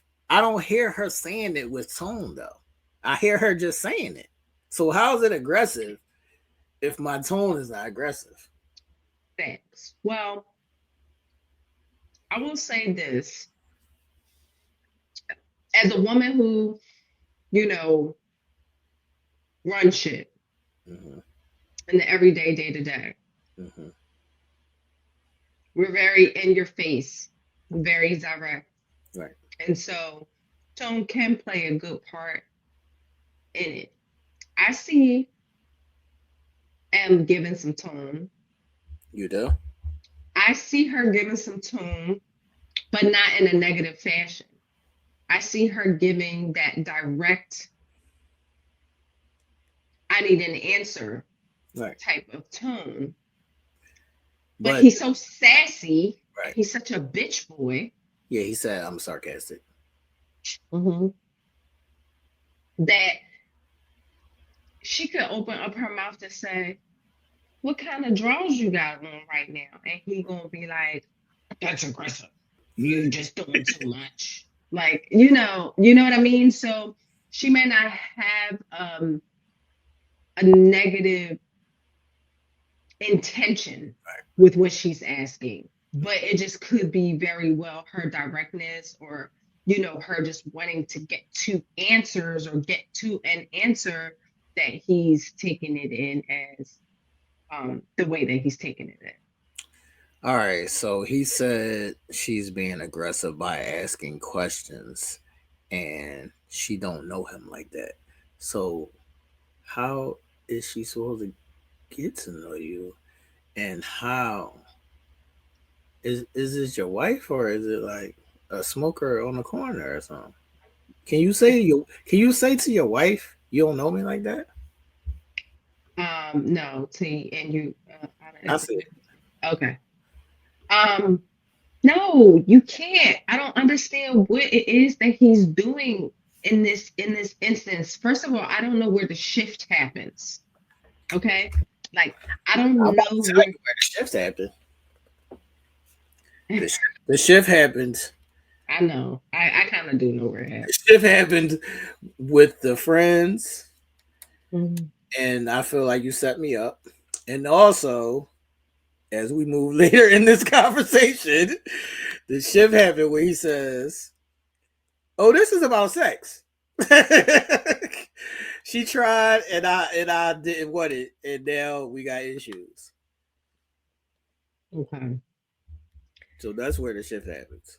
Those two instances. Yeah, I'm about to go in on his ass real quick. Those two instances, man. So if y'all watch the episode, then you guys will know exactly what we're speaking of. First of all, Ike comes in, they're meeting with Dr. Pierre. What we see is some confessionals from M, and she's basically saying, I don't know where we went wrong. Like we, are not in a good space right now. We've had talks and we have dinners that have gone left and things of that nature. And she gives like some things that are just not like they're just not in a good space. Indications that they're not in a good space. She then has lunch or dinner with her girls, and they further talk about this whole aggressive statement, this whole housewarming party or whatever the case may be, and the girls are going in there having chit chat, and the girls, girl, he ain't standing up for you. He's not showing up for you. I don't have confidence in him, and he is just not being a good husband in a nutshell. And what are you going to do? And she doesn't know what she's going to do. So they turn to Dr. Pia in hopes All right, that before maybe we get to Dr. Pia, Mhm. there's a conversation about him saying he didn't have enough time, or he doesn't make enough time to get to know her, and she's saying that I try to talk to him like when we go to bed or whatever, and he's like, "It's too late. I don't want to talk." First of all, I don't know why niggas do not understand. These are things that you really can't say to your girl, whether it's true or not. It ain't 2 a.m. It's too late. It's 9 o'clock, nigga. It's 9 o'clock, and you say it's too late. And that's what I'm saying. It's not the actual issue or the action. It's the deflection. It's like I don't have an answer. I don't know myself. I don't have an answer, and I just don't want to answer you. So I'm gonna make you seem like a bad guy. That's facts. And that works for Right. some women. Some women will take it and they'll be like, oh, it is me. I'm sorry. And then they're questioning themselves. But in this case, you can't expect things to happen or progress to be made if you guys don't see each other during a normal hour and you come home and there's not that much time and it's 9 o'clock by the time you get settled. You know what I mean? Which is a time that you guys could have some conversation. Then you gotta afford that. You can't say it's too late and I don't want to talk about it. Your deflection then becomes evident, because how can you water the grass if you're not willing to do so because it's too late? Like that's just ridiculous. All right. So I said that they're both telling different stories. What do you think actually happened at the restaurant? She said that she was trying to ask him a question, and he snapped, and he started getting loud. So she did it so they could leave the restaurant. and he said she asked him a question and he responded sarcastically and she cussed him out, and that's why he left the restaurant. Who do you believe? I believe fucking M. Okay. Ike has exhibited too many fuckboy shit. Okay, he has exhibited too much fuckboy shit. Hence this whole coffee shop scene that we getting ready to get into. And I don't believe I don't believe shit you say, my nigga. I don't believe nothing that you say. Like, regardless to whether she is X, Y, and Z, she can be that. I don't take away anything from anybody in regards to their perception or how they're feeling or how something lands upon them. I give everybody their space to feel how they need to feel. And you can surely feel exactly how you want to feel. However, you do the most. Definitely. You do the most. So I'm not believing all of this extra added exaggeration shit. I see you fucking evading. I can see you fucking manipulating and not wanting to fucking answer questions and blaming it. I can see all of that. That's so I'm not for his shit. That's a fact. I will say that I am on Eminem's side. Mm-hmm. But I do want to ask, is there instances where he also said, well, she just doesn't accept my answer? So could that be a thing? Like the whole okay shit. So if somebody be like, do you like X, Y, and Z? And they say okay, but you want like an answer, like a full answer. Like you want some detail. But so they're like giving you one word answers or whatever. But you want to have a full conversation. Could that be a thing? Absolutely. Absolutely, that could be a thing. There could be a time where it's not the right time to talk about it. I'm not in a good space to talk about it, or I don't feel comfortable talking about it, or whatever the case may be. Absolutely, positively. Do we as women sometimes want what we want when we want it? Sure, absolutely, that too. In this case, I don't believe that is the case. Right. I believe that she is not getting what she wants because he doesn't ever want to fucking answer any question. Okay. I would agree to that. I will only question, like, Ike, I see you spinning. And it could be like some truth in that spin. But you can't use that spin every time. All the time. That's fact. like, all right, you don't feel like answering, you don't feel like talking right now. In the morning, we gonna talk, nigga. Wake the fuck up. You can't keep avoiding the shit and evading and putting the shit off. At some point, talk, nigga. And that's it exactly. And I think she's seeing that he never wants to talk, right. Ever. That becomes problematic. And for women who actually communicate, have decently, not 100%, and not always communicating the right way, but that communicate, have decently, they want to get to some answers. They want to get to some action. They want to get to some movement. They want to get to some progress. And so for him to keep pushing it off, and then placing the blame, that's problematic. I need both sides to understand this.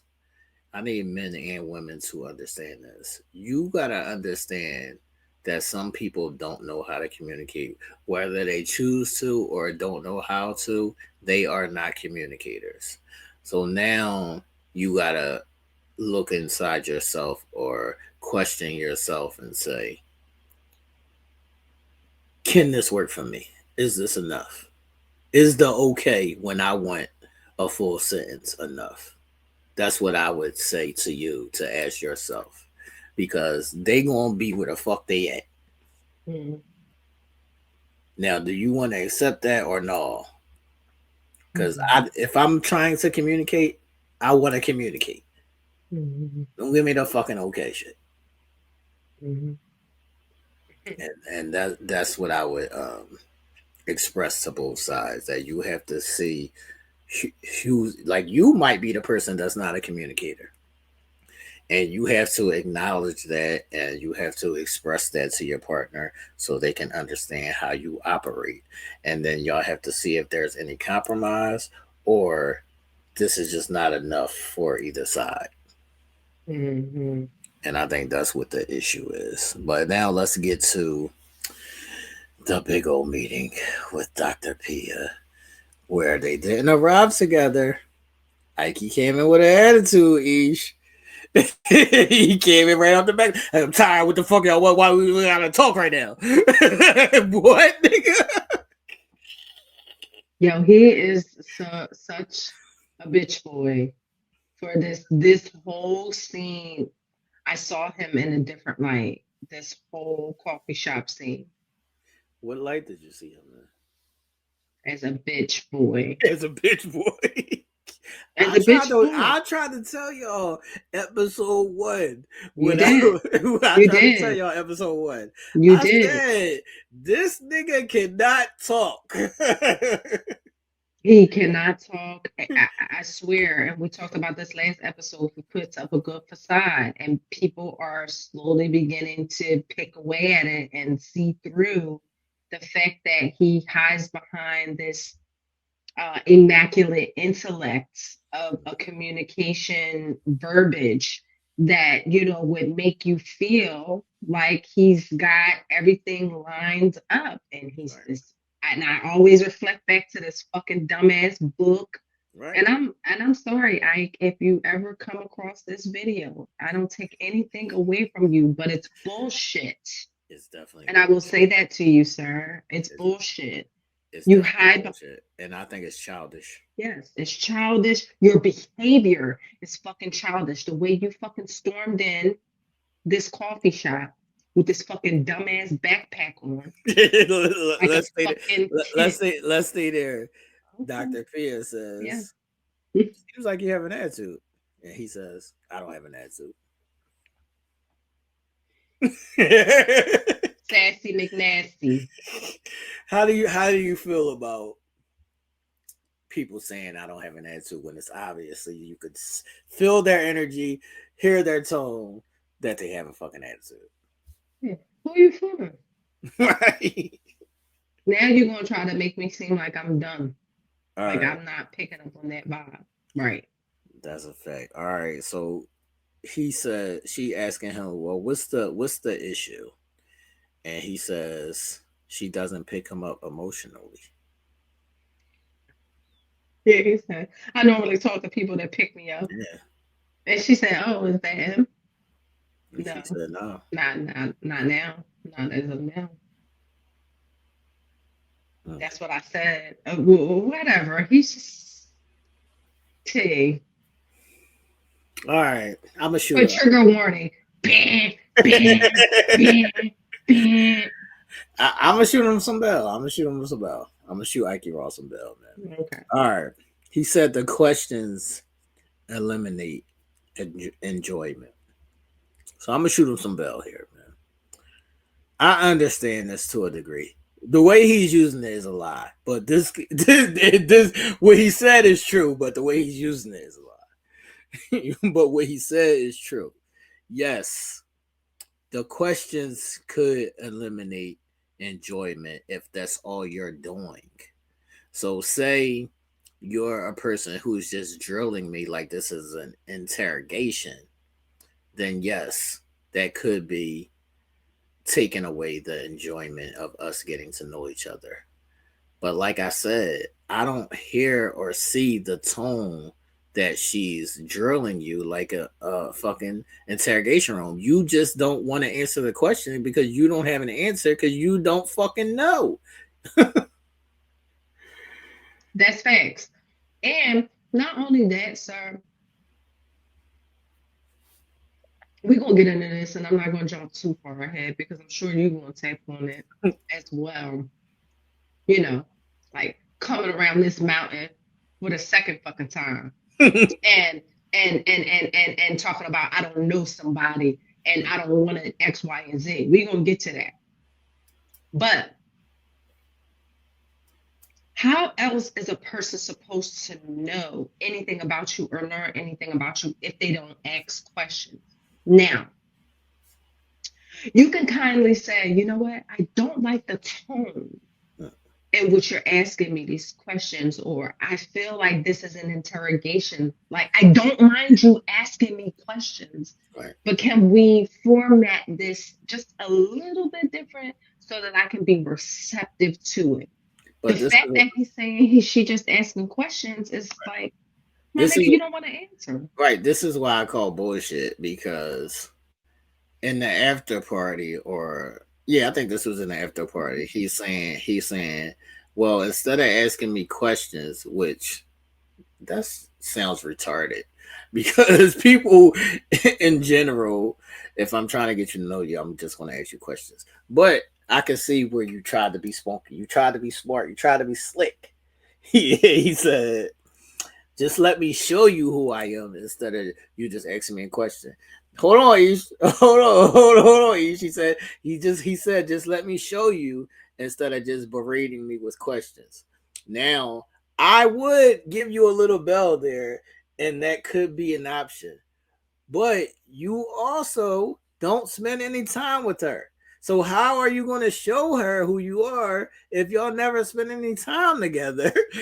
And then so when y'all do have any time, she's trying to ask you a question to get to know you, and then you shut her down. This is all bullshit. And you're saying smart shit that could be applied in the right ways, but you're using it as manipulation. Or you're using it to lie to yourself. I don't know what the fuck you think you're doing, but whatever you're doing is not right. I agree. And that's exactly what he's doing. He's trying to, what we said last week, transfer that energy. Right. It's coming to him, that nervous energy, that him feeling interrogated, even when he's not being interrogated. Fact. You know, some people do feel that way. Some Fact. people feel like any questions being asked or having to, you know, answer certain things or whatever the case may be is a form of interrogation, or is a form of breaking you down to a point where you're not being your true self, or whatever the case may be. Like, people definitely think. It'd be like, nigga, I asked you if you was hungry. How's that an interrogation? I'm asking you a simple fucking question. Man, you want to get yes an or answer? no? I asked you that. I asked you a fucking question, simple ass fucking question. And then not only that, like, I think I've said this before. Like, for me, this was a trigger because I'm a very inquisitive person. Mm-hmm. Like, I could just be asking you some shit just because that's what I do. Like, I just ask you some shit. So I could be like, so say, like, why did you why did you wear that shirt today? Right. Because mass for deportation, man. Shout out to my Uncle Di. Stay tuned. I can answer the question, man. Right, but some people will be like, well, why the fuck you ask me that?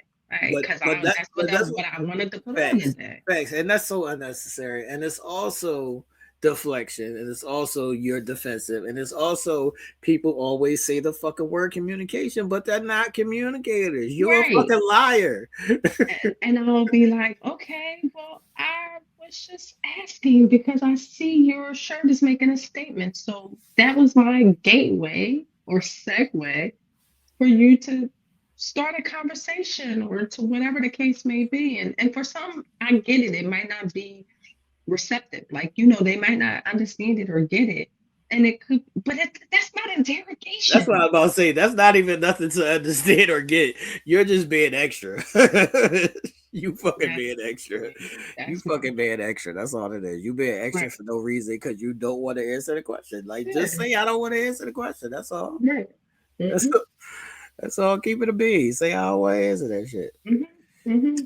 All right. Let's get to the nuts and grannies and the panties of this, man.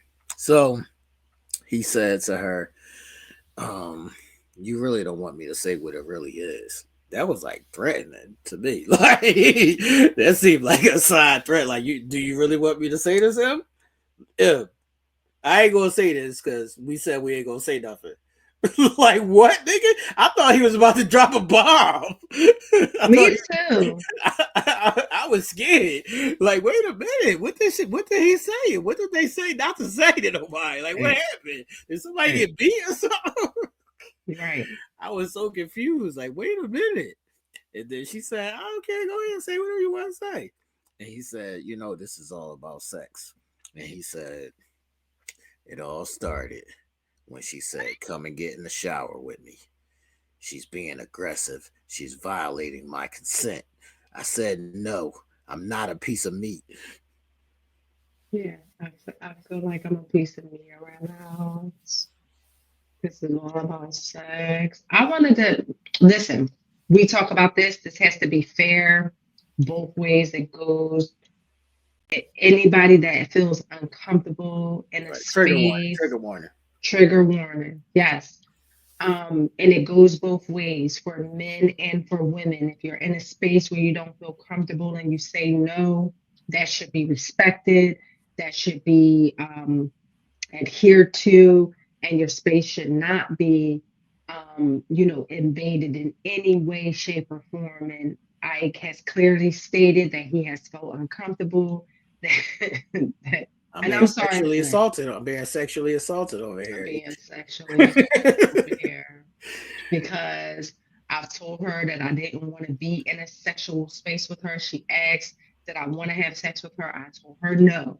She asked that I like her like that. I told her no. She comes in, I come in the house. Yeah, don't run up on me and kiss me and hug me. I know you my wife and everything, but don't fucking do it. Don't you do it, Ish. Because I don't know you. I don't know you like that.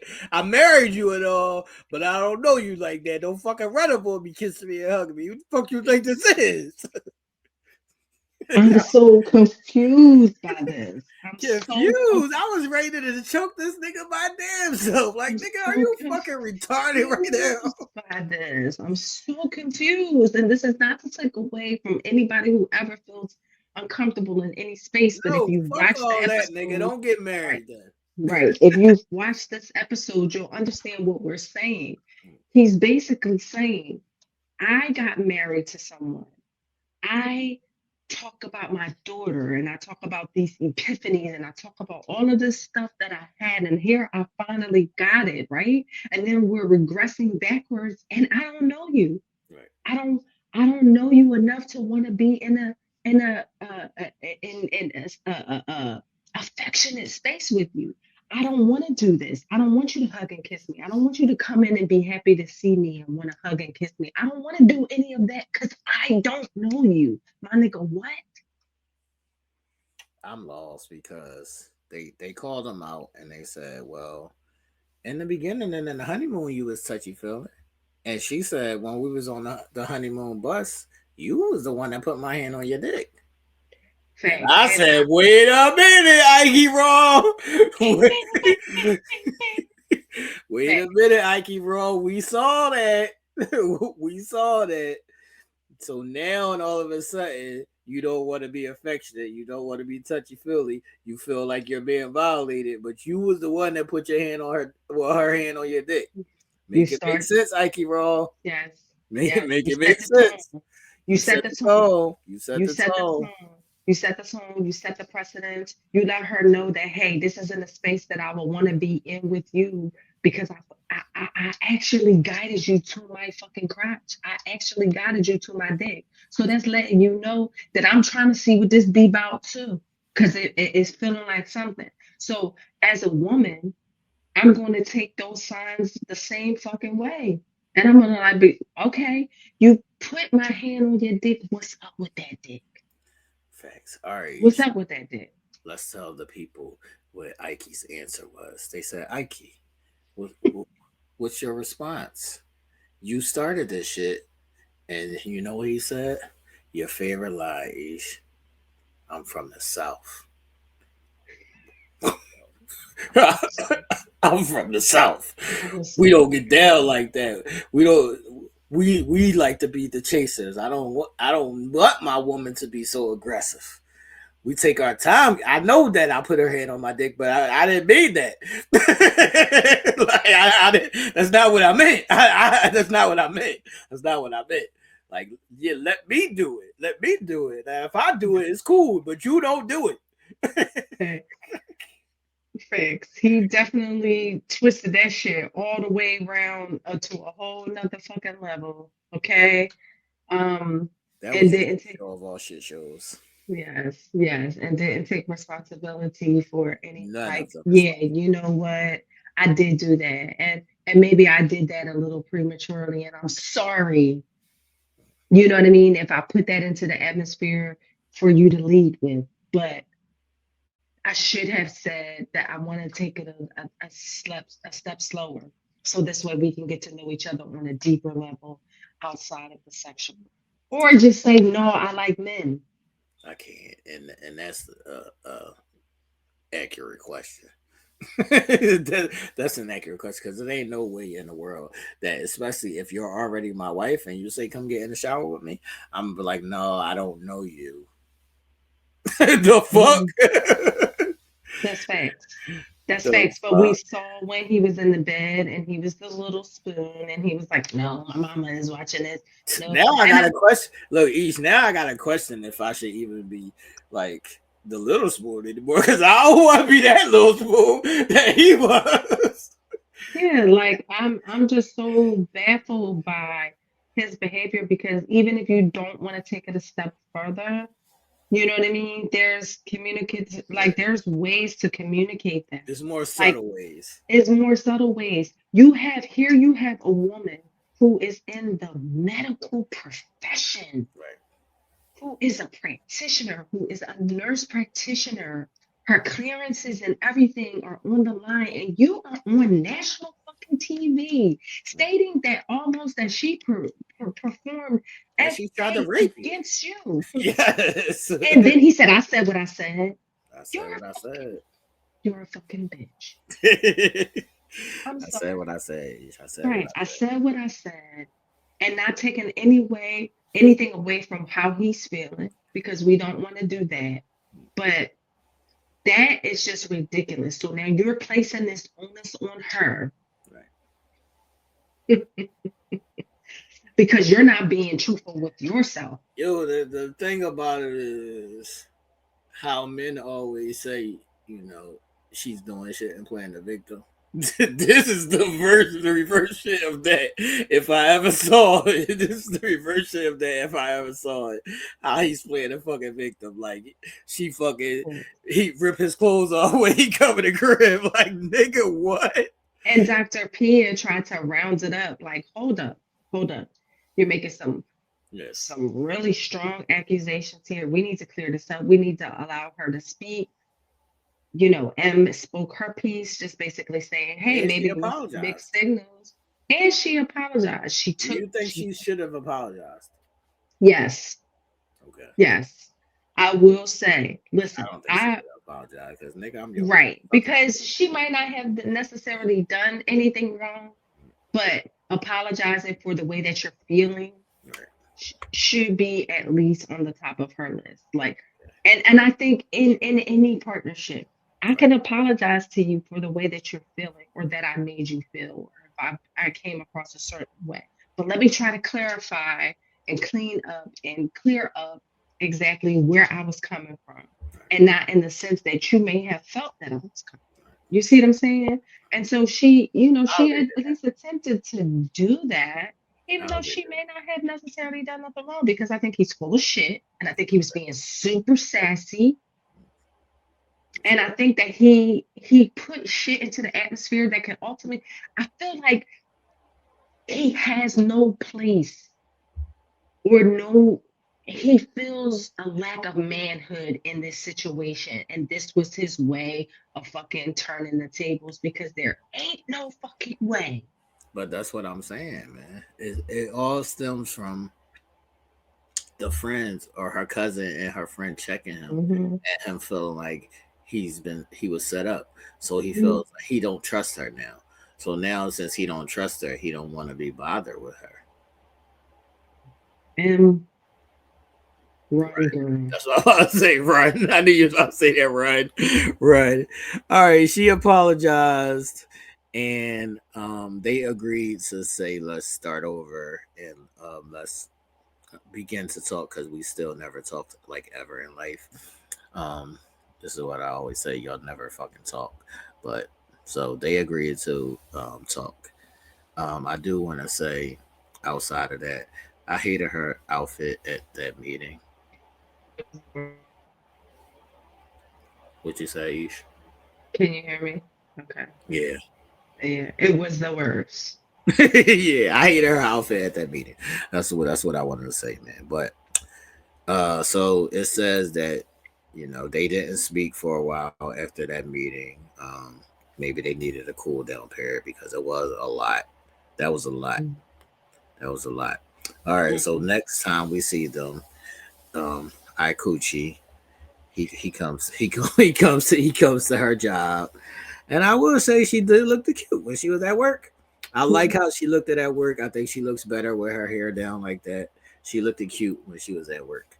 What she had on and what was happening at that restaurant or at that meeting wherever they was at, that look wasn't working. But the look at work, that was cute. She looked cute. She normally never looks cute to me, so she looked cute that time. All right. So she told him, tell me, how you want me to carry you. Direct me, be a leader. And these are conversations that I like to have. Like, I would say to my partner, tell me how you want me to carry you, because if I do this, you got an attitude. And then if I shut up, then you got an attitude. Tell me how you want me to carry you. What the fuck? Yeah, thanks. That's so important, but people just don't have those type of conversations. People don't, have the meaningful discussions that need to be had in regards to, shit that can make a difference. So if you're doing something that might be X, Y, and Z, but then you don't do something that might be X, Y, and Z, and then I get mad at you because you don't do neither, that's so fucking unfair. So therefore, these conversations need to be had so that way you can fucking skillfully and work through the issues or the things that might be feeling funny. You know what I mean? So his response was, can we allow time to just enjoy the nothingness? And I do think that's important. I do think that is important for us to have time to just remember. In an earlier episode, I said I've never seen none of the couples just like sitting down relaxing. Like doing nothing. Like we never saw that. I said that in one of the earlier recaps. Like I'd never seen none of the couples like just sitting down relaxing doing nothing. It's always like some craziness going on. Right. Like, so how long does nothingness last? It doesn't last a long time, but I think it just has to be allotted for some people to feel comfortable. Or just all the time people don't want to talk. So sometimes I do want you in my space, but I don't want to talk. So I think that should be. Why are you laughing? That's a real thing. No, I know it is, but I'm just laughing because I'm just thinking about our coochie. Like, but that's what I was about to say. Like a lot of shit that he's saying is valid, but I think that he's using it in an incorrect way to like, and he's using it as deflections instead of it being real. Right. And that is what's most confusing, I think, probably for Em and probably for some people who might be in a similar situation. Like, it's cool, we all need space. Like sometimes, women need space to get their thoughts and their ideas and shit together, and they need quiet time or time where they want him in their space, but they don't really want to fucking talk about much, or they just want to, sit in the moment of nothingness, right? Cool, absolutely. But if we've been together 23 weeks by the end of this episode that we have seen, and all we've seen or done is a bunch of fucking nothingness. Now that we're home from the honeymoon and now that we're, coexisting with one another, etc., then I have a problem with that. And it's going to become a problem because how much longer do you want to be in nothingness, sir? Yeah, that's what I was gonna say. He doesn't realize that when you go to sleep at 9 o'clock and we're laying in bed together and we're not talking, that is nothingness. Because we ain't fucking and we ain't talking, so we're together, but we're doing nothing. So that is the nothingness. Like I think that the nothingness should be allotted. That's why I'm saying. But the problem is, and the problem that is always going to be a problem when it comes to women is that's not forever. Like, okay, we did nothing this yesterday. Today we gonna talk, and that be the problem is that the today we supposed to talk part you never got to that. You want to stay in the nothingness. That's why I like that you asked, well, how long is nothingness? And I said it's not long, or it's not supposed to be long. It's not supposed to be long. Some niggas try to drag it out because they don't want to talk, but that's not a correct form of communication. Yeah, you're allotted that window, but then tomorrow, nigga, talk. Yeah, that's facts. The fuck you can't. Tomorrow comes and be like, no, I want nothing this today. No, I want it again. No, but I got a headache today. No, but I got to work tomorrow. Like, no, nigga, when the fuck the shit ran out? Yeah, thanks. And I feel like that's where Emem like be coming with some of her fucking, her conversation and her questions, and it's, she's trying to, spark up that conversation to get to the undersurface levels of this situation. Like he's kept it very surface level. He's fucking, did his little dance, his little skate, his little whatever in many of a conversation between her family, and shutting shit down. Oh, it don't got nothing to do with you. Okay, it might not got nothing to do with us, but it got something to do with her. He doesn't communicate around the board well. And that is surprising to me with someone who. Because you think he's such a great author? No,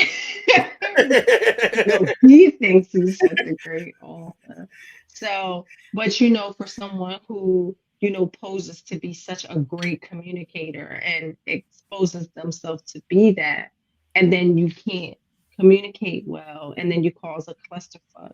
That's problematic to me. I think we need a whole breakdown on what great communication is. Yeah, because I think everybody's perception of it is way different. Right. We can tap into one person and they can say, here's my style of communication, and here's how I do things, or whatever the case may be. And, the reciprocal end of it, they're like, no, that doesn't work for me. And that's not it. And then I think also too, sometimes people can see things and they can say, yes, I am getting my points across. I am tapping into, I am listening, I am receiving, and they're not doing any of that. That's a fact. And so, I think that's where shit goes left, because everybody feels like they're just this awesome fucking communicator. They could do the best and they're not doing much. And that's why I always say not to. Yeah. But I feel like I'm a great communicator because I can do everything. I'm never going to say, nah, that don't work for me. No, we can't talk about that. But no, I don't want to address that. Right. No. Right. At some point, you gotta compromise and figure out how to communicate in every style and in every language, and that is how you become a great communicator. Right.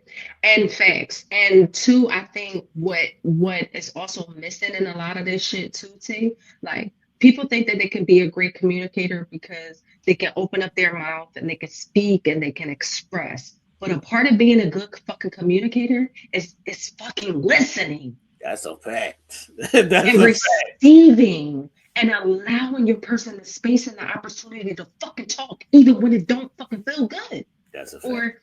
Or even if you don't agree, or even if you know, whatever the case may be, if you say, okay, I don't feel like talking about that right now, let me come back to it, or whatever the case may be. A part of being a good communicator is being a good fucking listener.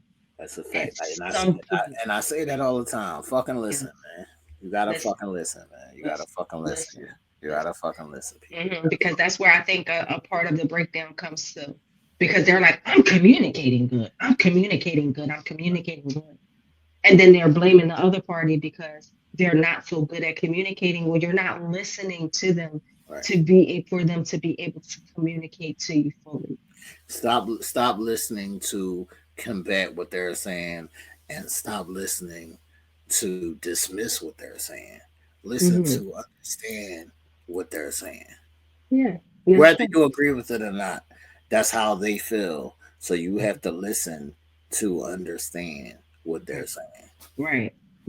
And M's questions, M's need for answers or responses or connection communicatively, she's confused. You want to know why? Because you claim to be this great communicator, this writer, this author, this creative, this expressive individual, and here she is asking you a fucking simple question and you can't even fucking respond. You got to shut her down. You got to say that she's too this and she's too aggressive and she's kissing you too much and she's hugging you too much. She's showing you too much affection and you from the fucking South, my nigga. I'm from the South, Ish. Slow down. Cause on some real shit, she not even that fast. Like that's facts. Facts. You just ain't it, sir. How would you view that? Like, how would you view that? Say you asked a basic question, like say you asked a nigga and you was like, am I the only girl you talk to? And he was like, I don't want to fucking talk about that. See, okay. Yeah, I got my answer. Sometimes there's answers within answers. Right. So, you know, you might not have gotten a direct answer, but he gave you a fucking answer. Right. I don't want to talk about that. You gotta be open. You gotta. That's what I said. You gotta fucking have a brain. You gotta open your eyes and see that the answers and no answers sometimes. Right. The detachment from answering the questions, or the detachments from the conversations, or the detachments from X, Y, and Z, or the turning and then flipping it around on you asking too many questions, or you doing X, Y, and Z. All of that shit is an answer all within itself.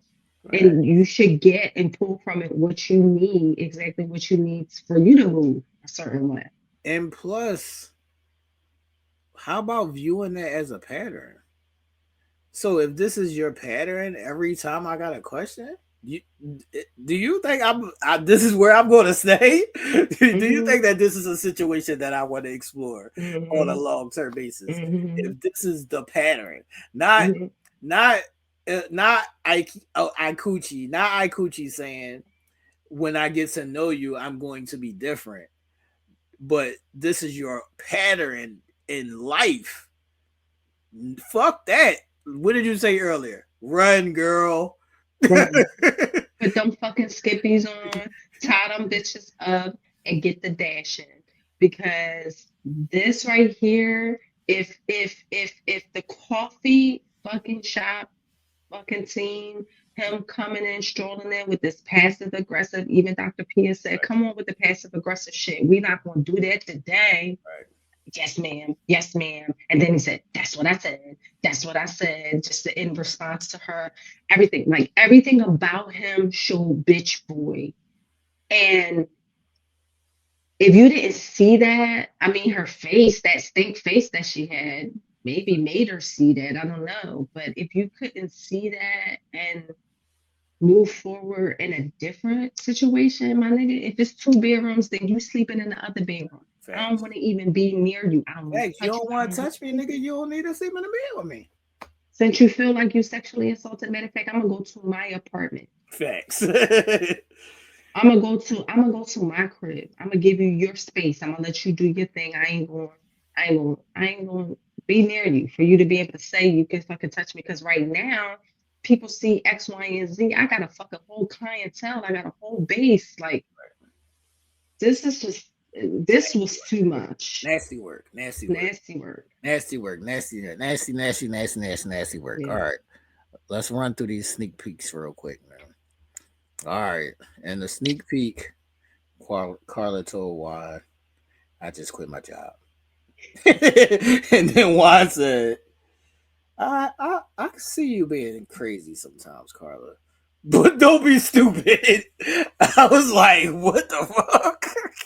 Carla ain't had no fucking job. Just like she ain't had no apartment. Carla's homeless and jobless now. Hey, she's a problem. Okay, she's cute. She's a problem. She's fuckable, but she's yeah. And remember, he also said, "I'm not going to take care of you." So don't get that fucked up. Don't get that fucked up. I'm not going to take care of you. All right. We also seen Ike Raw snapping again. Said, "Don't question my answers," and called her an asshole. Like, what the fuck is happening right now? This is getting explosive. We finally seen Eminem snap back on his ass. She was questioning his communication. Camille was sitting there sipping her tea. Like this. She said, "You want to fucking clown? I'm gonna give you a circus." Facts. So yeah, it's a lot going on. We see Michelle say to David, "I don't think I can move forward." Say that. Like, these motherfuckers is out of pocket. These motherfuckers is out of pocket. But that is what we saw, I guess, in the sneak peek that we have to wait, like I said in the intro, until January 7th for the next episode. There's so much going on. Yeah, so much going on. So much going on. The fact that so far we only got one couple that smashed. Facts. I'm glad they did. Yeah, I am glad they did. Shout out to that. Like I said, man, sometimes y'all don't think sex is the answer, and sometimes sex is the answer, stupids. Yeah. That's whole facts. That's whole facts. Sometimes sex is the answer, man. So this is our season 18. What is this? Episode 9 recap. Sorry that we have to wait so long. Do you have any hope for anybody outside of Camille and Thomas as we wrap up? No. I don't have hope for none of them, honestly, at this point in time. Maybe if there is like another, say, 6 or 7 episodes that we could see a turnaround. But at this juncture, I don't see good, strong, solid foundations for any of them. It's not good, people. Mm-mm. It's not good, people. It's not good. It's not good. It's not looking good. It's not looking good for love right now. As far as Married at First Sight, we only got one couple that's trending upward. I'm sad that we have to wait. That's why I always say fuck the holidays, man. But y'all enjoy y'all little Christmas and all that. y'all enjoy y'all little Christmas and all that. Enjoy your families. Make sure you are taking notes. Make sure you are looking in the mirror, because some of these things are direct reflections on you, whether that be the good side, the bad side, the indifferent side, whether that be things that you've experienced that you can relate to, or whether this could be a warning sign for, no, I saw what that looks like and that ain't that. So make sure that you are taking heed to seeing these things play out in front of your face. Like I always say, I am an observer of people, and I watch people in their body language and how he came in and sat way far from his wife and then said I didn't have attitude. Body language, people. It tells a lot without saying anything. What are your last words, Ish? Michelle and David can't get up. I Coochie and Em run girl. Maddie and Allan Allan. Kick this bitch to the curb already. Should have got you smashing on wet night, dog. Should have got you smashing. Because, whoa. Juan and Carla. Carla, please stop, mama. Camille and Thomas. Let me just say that I hope this is the end to the cultural. Yes, no more cultural differences. No more cultural differences. Maybe if we get into some other bullshit that y'all might face, cool. But I'm hoping that this is a turning point and that it stays on an upward climb. That's a fact. So, people, this is our Married at First Sight, season 18, episode 9 recap. Make sure y'all hit that thumbs up button, like and share the video, share your thoughts in the comments. Make sure y'all hit that live bell notification, and we will see y'all next time, people. Deuces. Thanks.